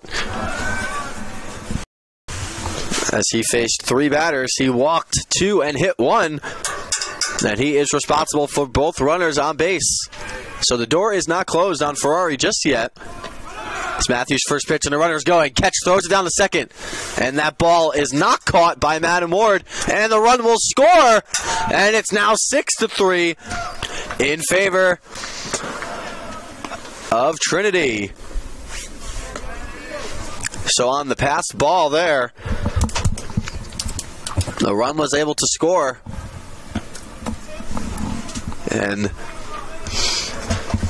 that allowed Mick Cronin to advance to second base. So there's nobody out, runner on second, and that run is charged to Holden Ferrari. And man, that ball scorched in the right field, a base hit. Guanchi will be held up at third.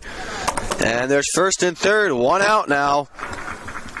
As Stillman was able to reach base. So Cronin goes to third, Stillman at first. And it's first and third, 1 out for Matt Koperniak.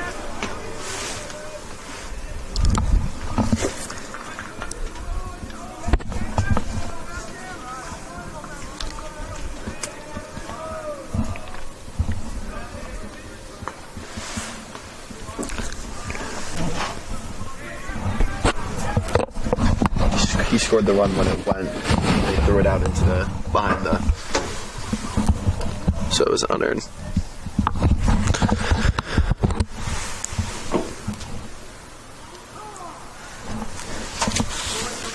So Michael Matthews will be doing the pitching now for the Seahawks. Matthews is a sophomore with an ERA of 5.54. This is his 5th appearance, second out of the bullpen. He's 1-1, pitching 13 innings, allowing 12 hits, 10 runs, 8 of which are earned, 9 walks, and he struck out 19. As that ball goes behind Dylan Ketch, a pass ball. And that allowed Stillman to advance to second base.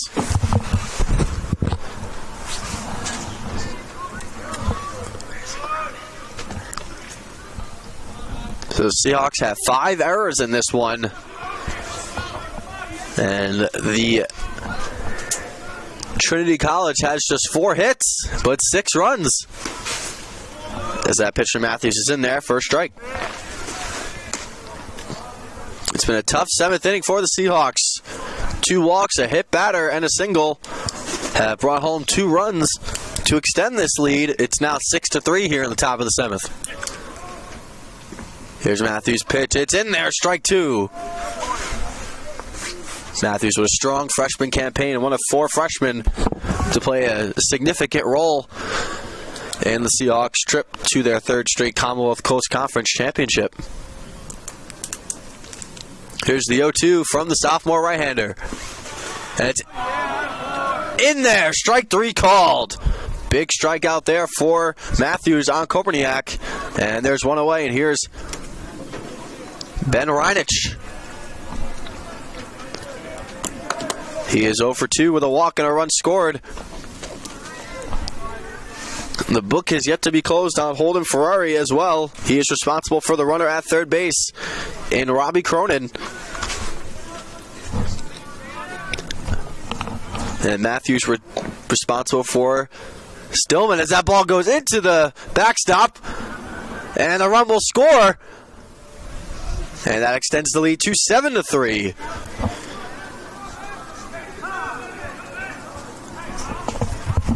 So a pass ball and a run scored. So that'll be a pass ball charged to Dylan Ketch. And the mental mistakes for the Seahawks keep coming. They trail 7-3. As that run was charged to Holden Ferrari.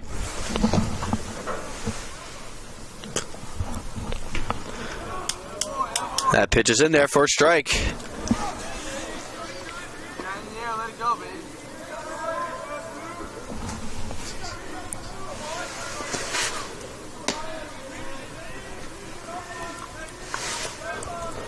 Here's the 0-1 from Matthews.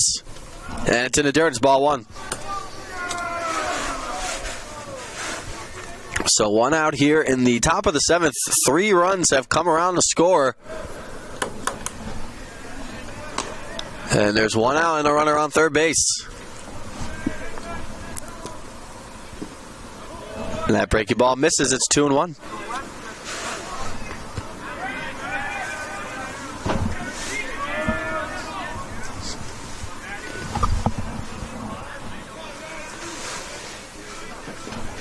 Matthews trying to get out of this inning and keep the score right where it is at 7-3. As the count is now 3-1.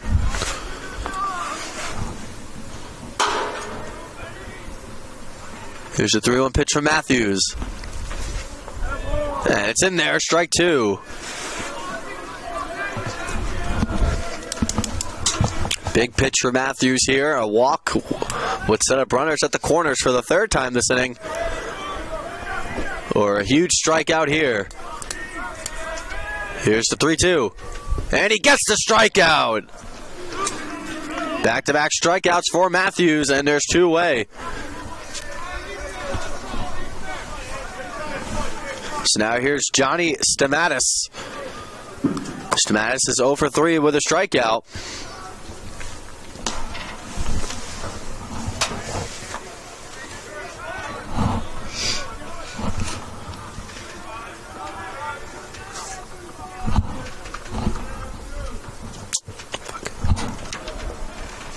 That pitch is in the dirt. It's ball one.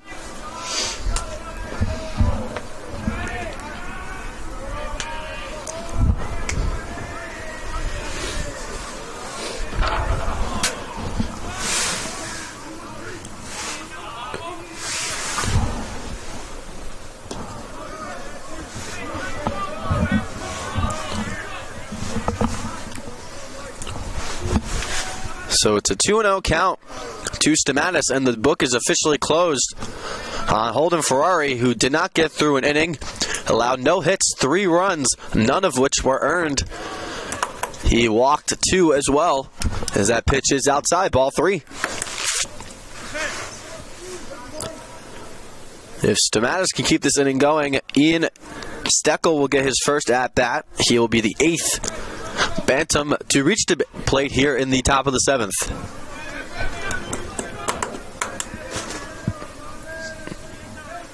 Here's a 3-0 from Matthews. And he catches the outside corner, strike 1.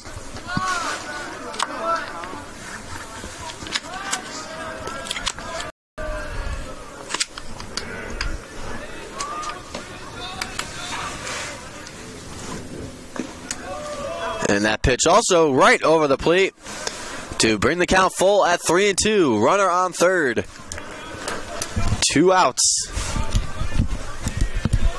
Matthews trying to keep the score right where it is. That's 7-3. Here's the 3-2 from Michael. And it's in there. Strike 3. 3 straight strikeouts for Matthews to avoid further damage, but not before the Bantams put up 3 runs on 1 hit, 1 error, and they leave 1. Due up for the Seahawks, Barlock, Siesko, and Manamord. It's time to stretch here at Reynolds Field, and we'll be back for the call the rest of the way.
And a pinch hitter for the Seahawks will be Hunter Parker, as he takes a first pitch strike to begin the bottom of the 7th.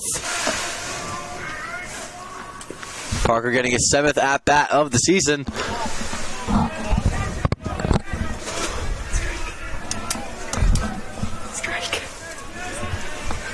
And Parker's quickly behind 0-2. And he gets a piece of one and fouls it away.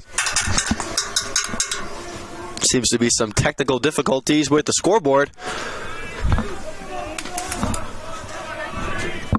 They're just fucking stupid. And Parker swings and misses. The ball goes to the backstop. And the ball goes out of play, and Parker will be at first. So a strikeout from Parker, and he was able to reach.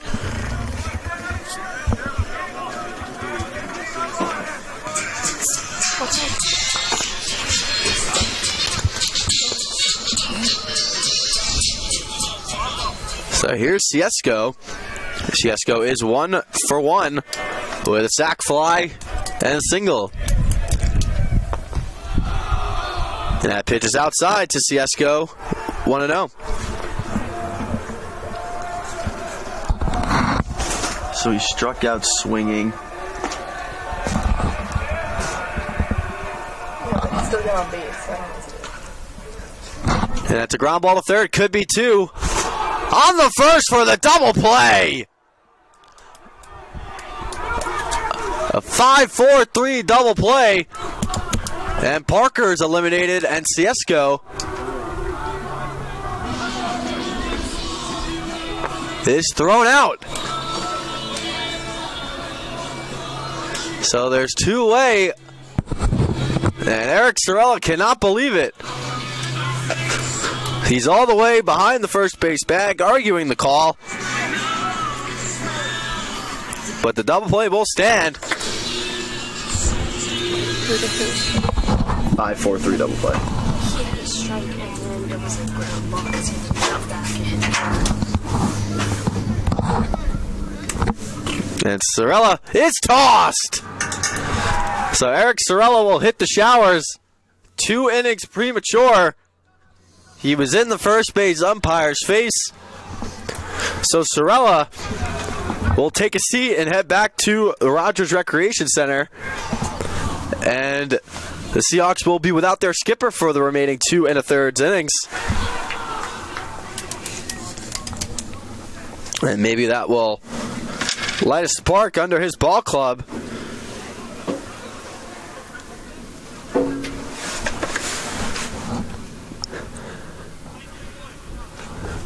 So now here's Madden Ward, as Fahey has 100 pitches. Nobody on, 2 outs here in the bottom of the 7th.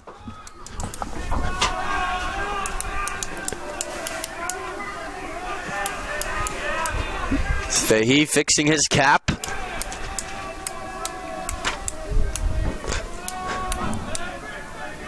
As the home plate umpire writes some notes onto his notepad, and we are set to reconvene play here from Reynolds Field. Eric Sorella was just thrown out.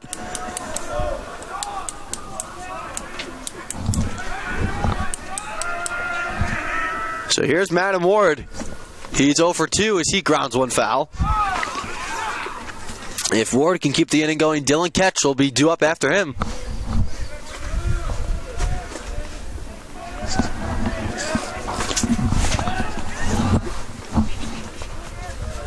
And that pitch is outside, ball 1.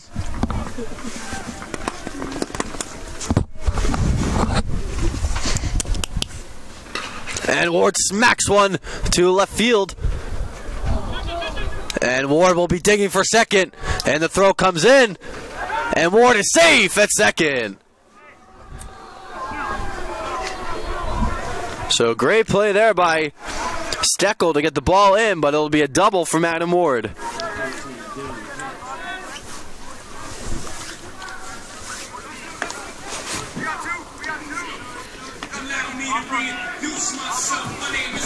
So here comes Dylan Ketch. Ketch is 1 for 3.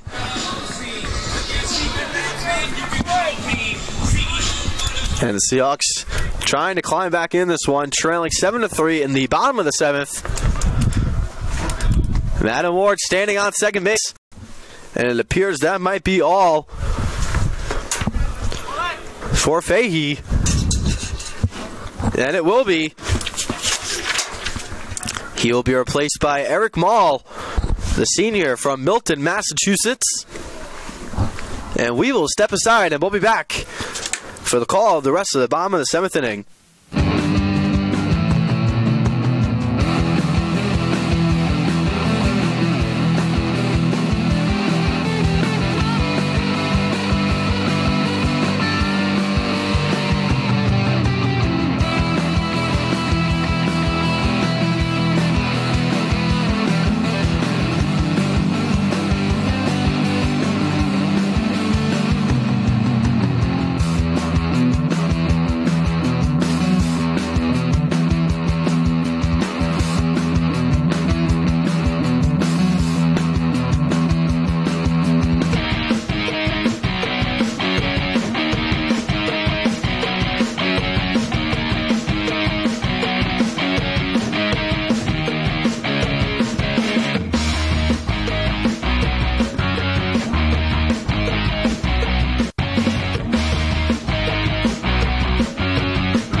If I ever miss something like that.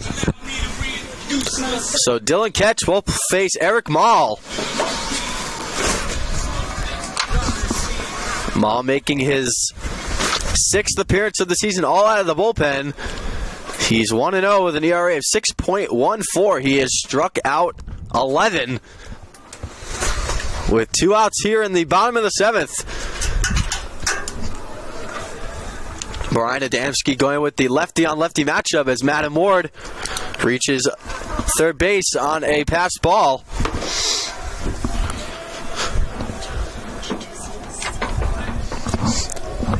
So the count is 1-0.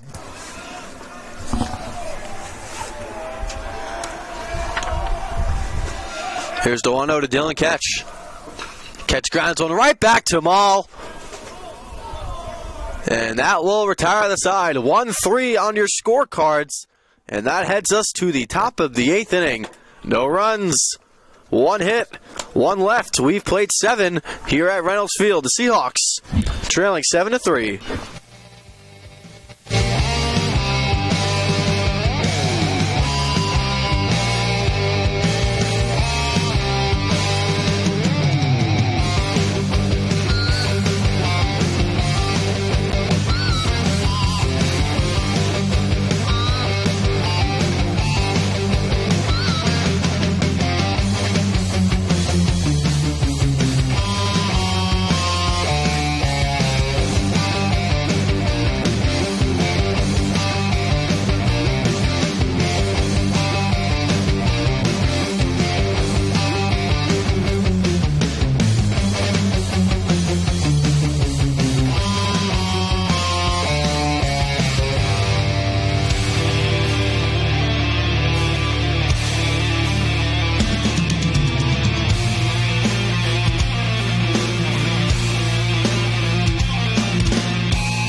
We'll see how it goes. Okay. New center fielder for the Seahawks, Ethan Lounsbury. And Michael Matthews still on the hill for the Seahawks as his first pitch of the 8th inning is a ball. Ian Steckel getting his first at-bat of the day. Steckel is a senior from Winchester, Massachusetts. And Matthews deals. And that's a strike. And that evens the count at 1 apiece. Here's the 1-1. And that's a ground ball to third. Aremian stops, but unable to make the play. And that'll be an infield hit for Ian Steckel.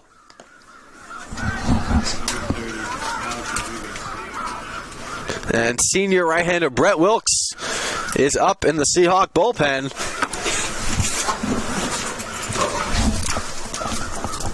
And here is Alex Rodriguez, who is 0 for 1.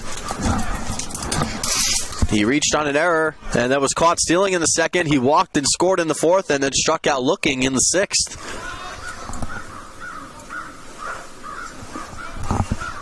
And the first pitch to Rodriguez is a ball.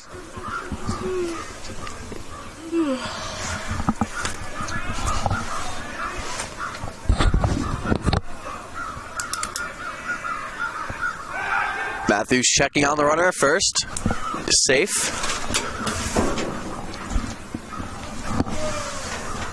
Just before 6 o'clock here from Reynolds Field. Seahawks in a bit of a hole. They trail 7-3.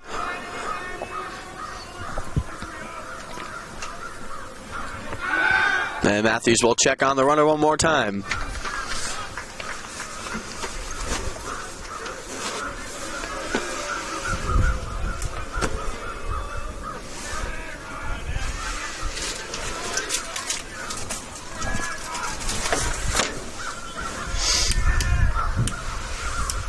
Here's the 1-1. That's a ground ball. Aremian gets that one. Throws it on to second for 1.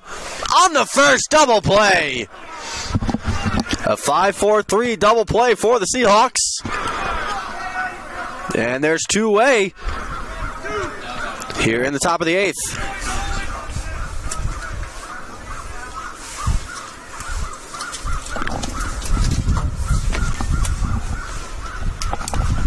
So now here is Capone.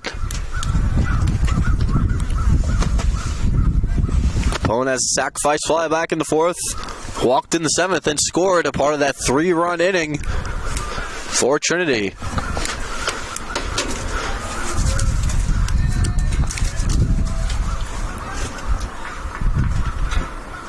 And the first pitch from Matthews is in there, strike 1.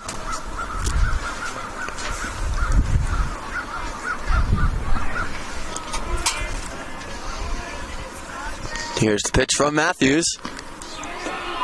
And it just misses, ball 1.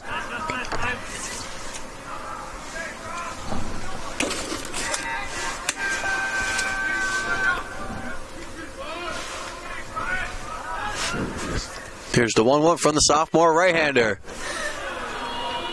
And it's in there. And it was strike 3. That second pitch was a strike instead of a ball. So no runs, 1 hit, none left. We've played 7.5 here from Reynolds Field. Seahawks need to climb back into this one. They trail 7-3, and we'll be right back.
And welcome back to the bottom of the 8th inning here from Reynolds Field. Zach Smith set to get us started.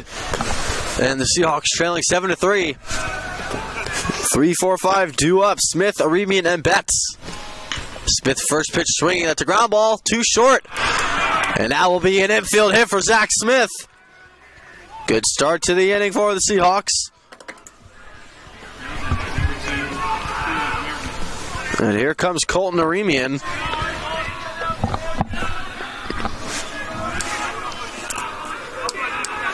Colton is 1 for 3 in this one.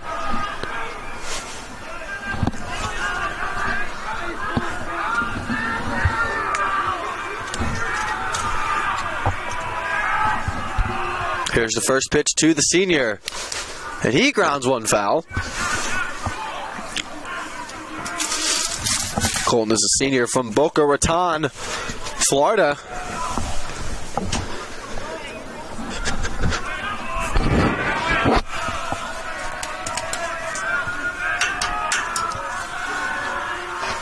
There's the 0-1 to Colton.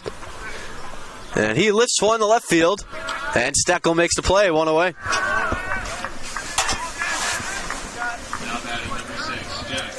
And here comes Jack Betts. Betts 1 for 3.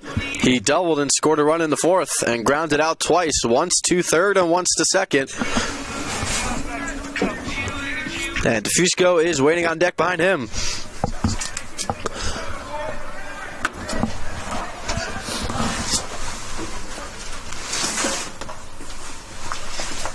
And it looks like there will be a conference.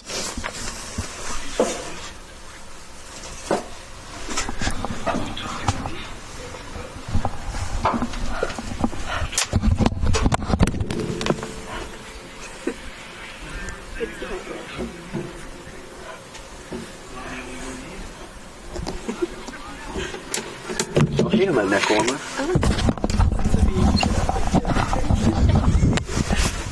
And the meeting is over as we're back. Eric Mall trying to work around the base runner Zach Smith. He'll deal with freshman first baseman Jack Betts, who's 1 for 3 with a run scored in this one. Here's the first pitch to the freshman. That's in there, strike one. DeFusco behind Betts, and if he can keep it going, Dustin Cicada will be right behind him.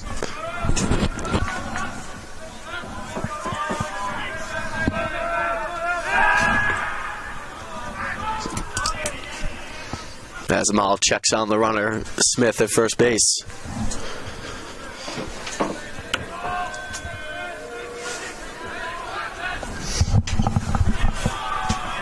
And that pitch is in there. It's ball one.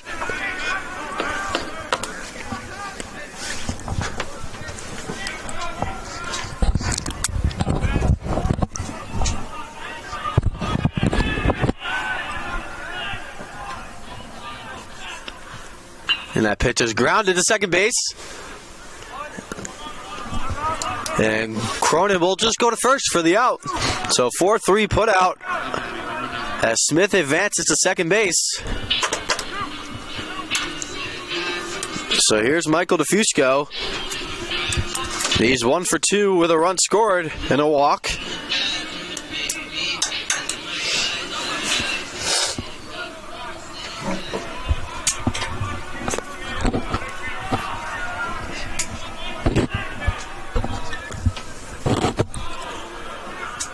As that pitch is inside, ball one to Michael DeFusco.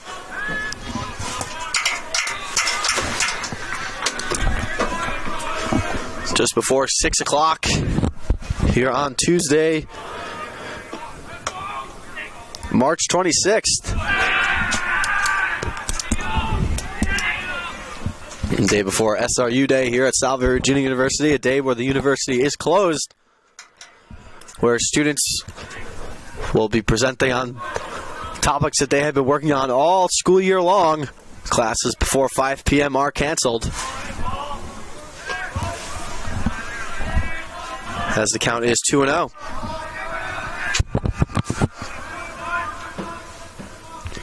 Here's Maul's pitch to DeFusco. And it catches the inside corner, strike one.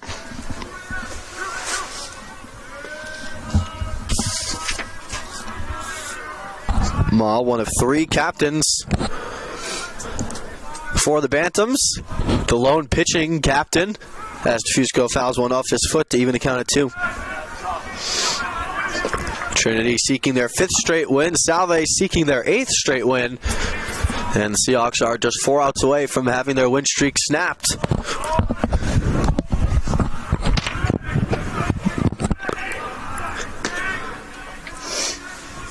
Maul trying to send us to the top of the 9th. And he does! Strike 3!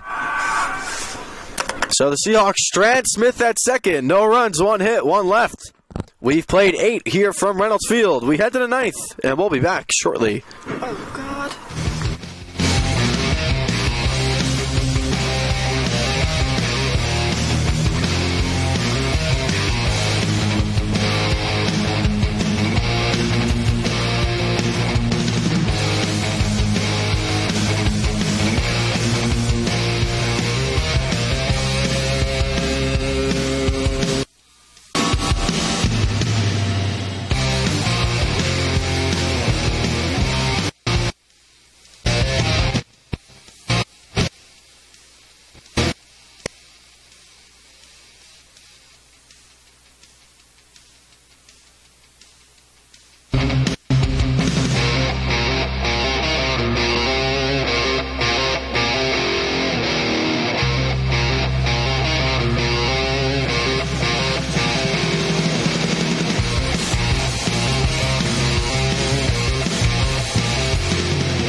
Michael Matthews still on the mound for the Seahawks as we head to the 9th. Mike Guanchi Jr., Robbie Cronin, and Jeff Stillman due up 7-8-9 in the top of the 9th. Here's the first pitch to Guanchi. It's in the dirt, ball 1. In the bottom of the 9th, the Seahawks will have 7-8-9, Cicada, Lounsbury, and Ciesco. That breaking ball catches the inside corner. Strike 1.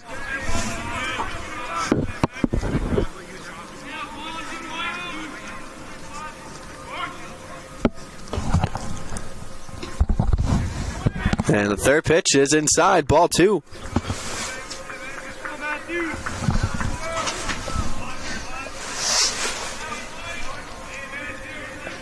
Here's a 2-1 from the sophomore right-hander Matthews. And it's in the dirt. It's ball 3. Brett Wilkes, senior right-hander, still warming in the Seahawk bullpen in case Matthews gets in any trouble.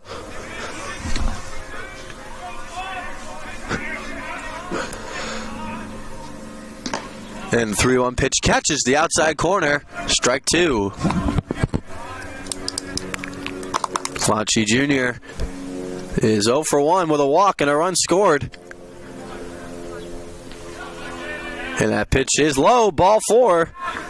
Another walk surrendered by Seahawk pitching. The first surrendered by Matthews.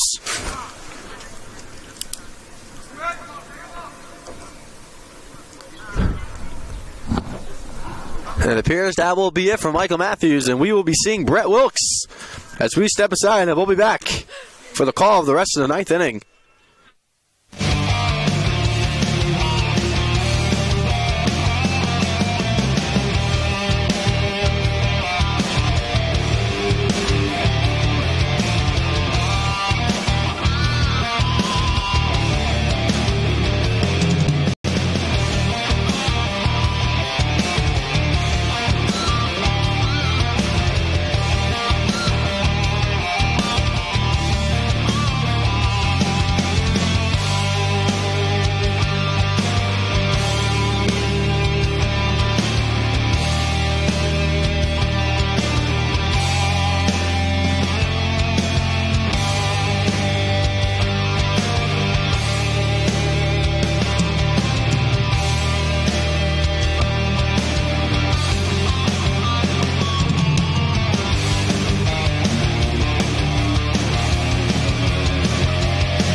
Senior right-hander Brett Wilkes will make his 5th appearance of the season. The senior from Franklin Lakes, New Jersey.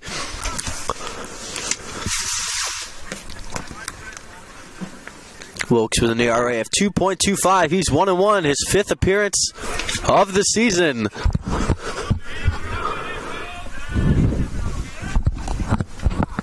Brett Wilkes, one of 2 senior English communications majors here at Salve Regina that are males. The other one, you're talking to him.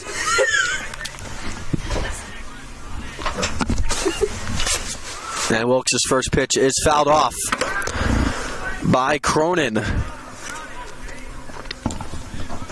This is Wilkes' first appearance since the Seahawks were in Florida during spring break.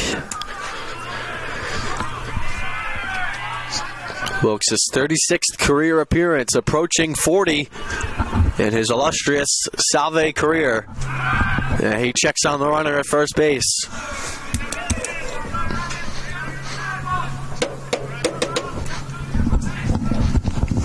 Brett Wilkes trying to keep the Seahawks afloat here.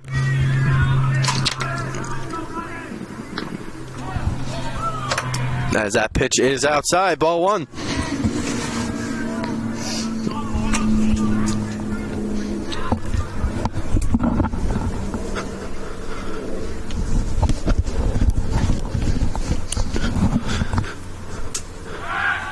And Wilkes will check on the runner one more time.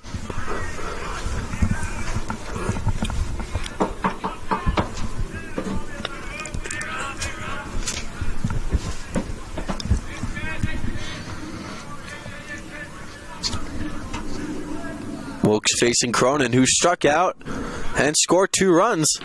As that pitch is swung on and missed, and catches throw goes in the center field. So there will be a stolen base there for Guanchi Jr. He's on second base, and now runner in scoring position with 1 out here for the Bantams. So goddamn close. Hope this works. Oh my no. What'd you do? He didn't advance to third. No, he's at second. Right, why the... No, he put him back at first. Yeah. I think the ball caught or dead when it went. So after catcher's interference, the batter is out. Catcher's interference, he's out.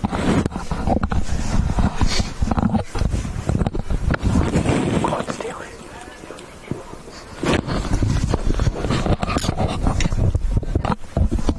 So after the catcher's interference against Dylan Ketch, the runner goes back to first. Seems to be some conversation going on by home plate. A little far for us to see here in left center field.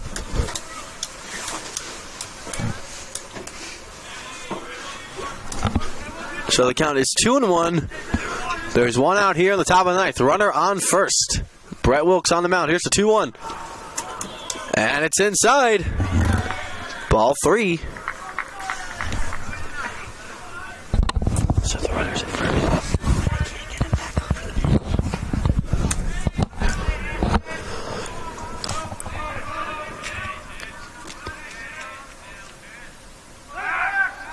Wilkes checks on the runner one more time, and it goes off the glove of Betts.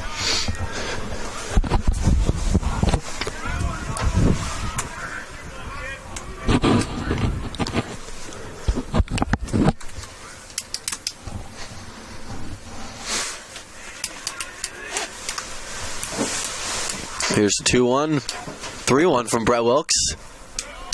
As that pitch is in there, strike 1. Brett Wilkes, a friend of the Salve Regina University Sports Information Department, color commentator for men's and women's basketball, and NCAA stats extraordinaire. As he checks on the runner one more time.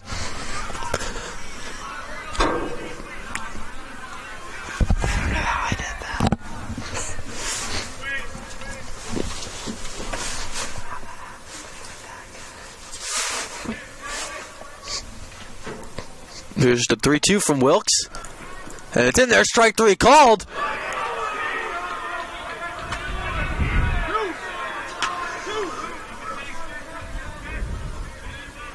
So the runner is out at second base.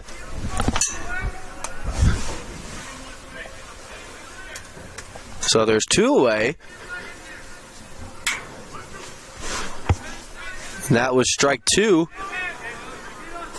So now there's 2 outs.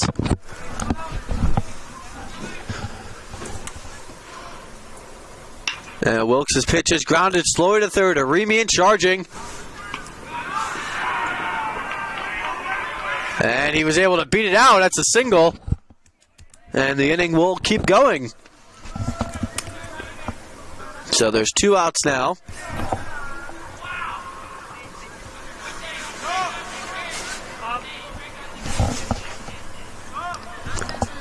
So now here's Matt Koperniak.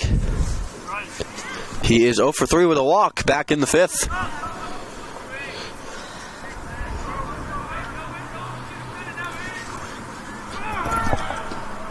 As that pitch is thrown out. And the runner is safe at second. So Stillman advances to second on the stolen base. After Guanchi Jr. was eliminated on a stolen base attempt. Yeah, single.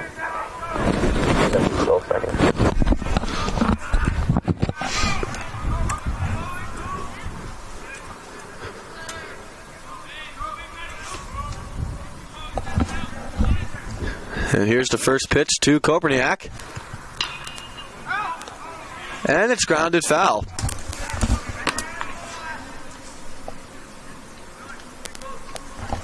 Wilkes trying to send us to the bottom of the 9th with the score intact. That's 7-3.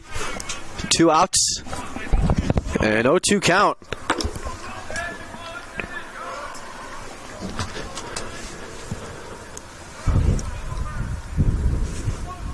Here's the 0-2 as Wilkes steps off.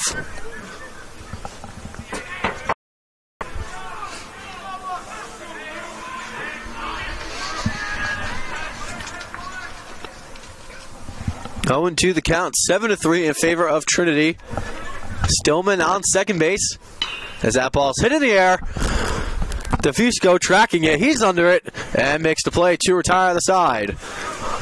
So Wilkes does the job and sends us to the bottom of the 9th with the score as it is, 7-3. 7-8-9 due up for the Seahawks. We'll be back.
And welcome back here from the bottom of the 9th.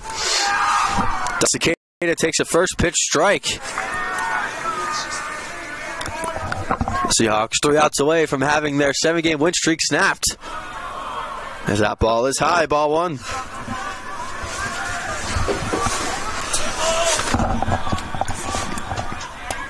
Here's the 1-1 from Mole. And it's fouled.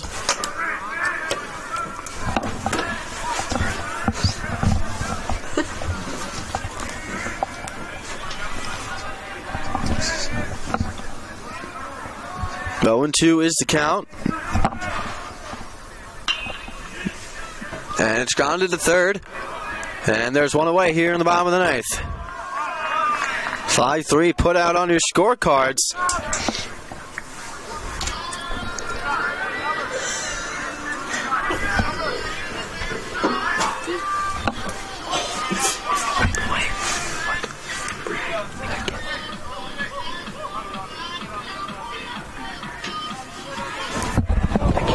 Too far away. So here is Brett McAllister. Is that him? First pitch to McAllister is in there for strike one. Brett McAllister, another friend of Salve Regina Sports Information, NCAA Sports Stats Extraordinaire. Hit a 3-run inside the park home run in Game 2 of Sunday's doubleheader. If that pitch is inside.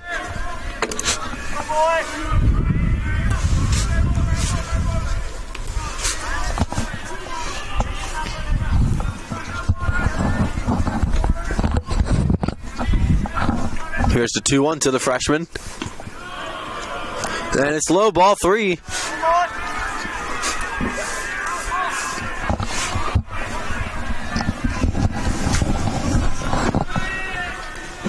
Three and 1 the count, 1 out, nobody on here in the bottom of the ninth. And he takes a big cut and misses to bring the count full at 3-2.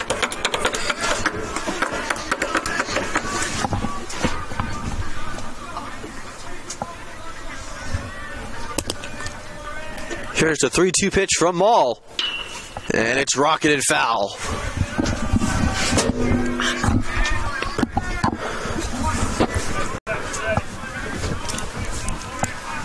Seahawks trailing 7-3, a game in which their errors have cost them.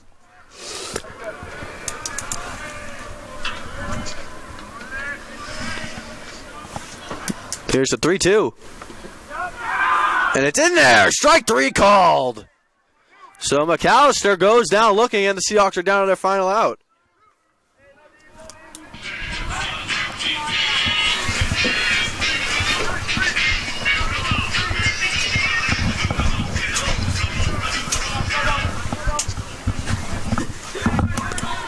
So the Seahawks are down to their final out. It's Anthony Ciesco as he takes the first pitch ball.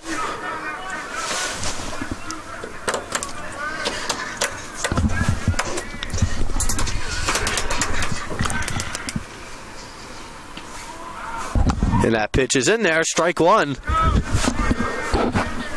It's just before 6:30 here on the campus of Salve Regina University. Seahawks down to their final out. Here's the 1-1. And it's swung on and missed, strike 2. Seahawks now down to their final strike.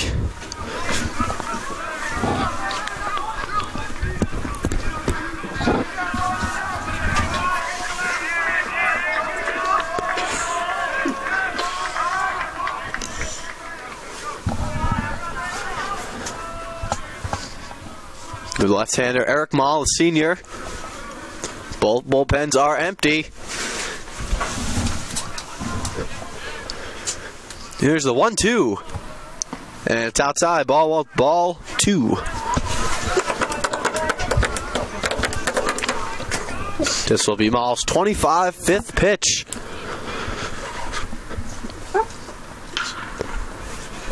And it's grounded to short. Reinich has it. And he gets him, and that retires the side.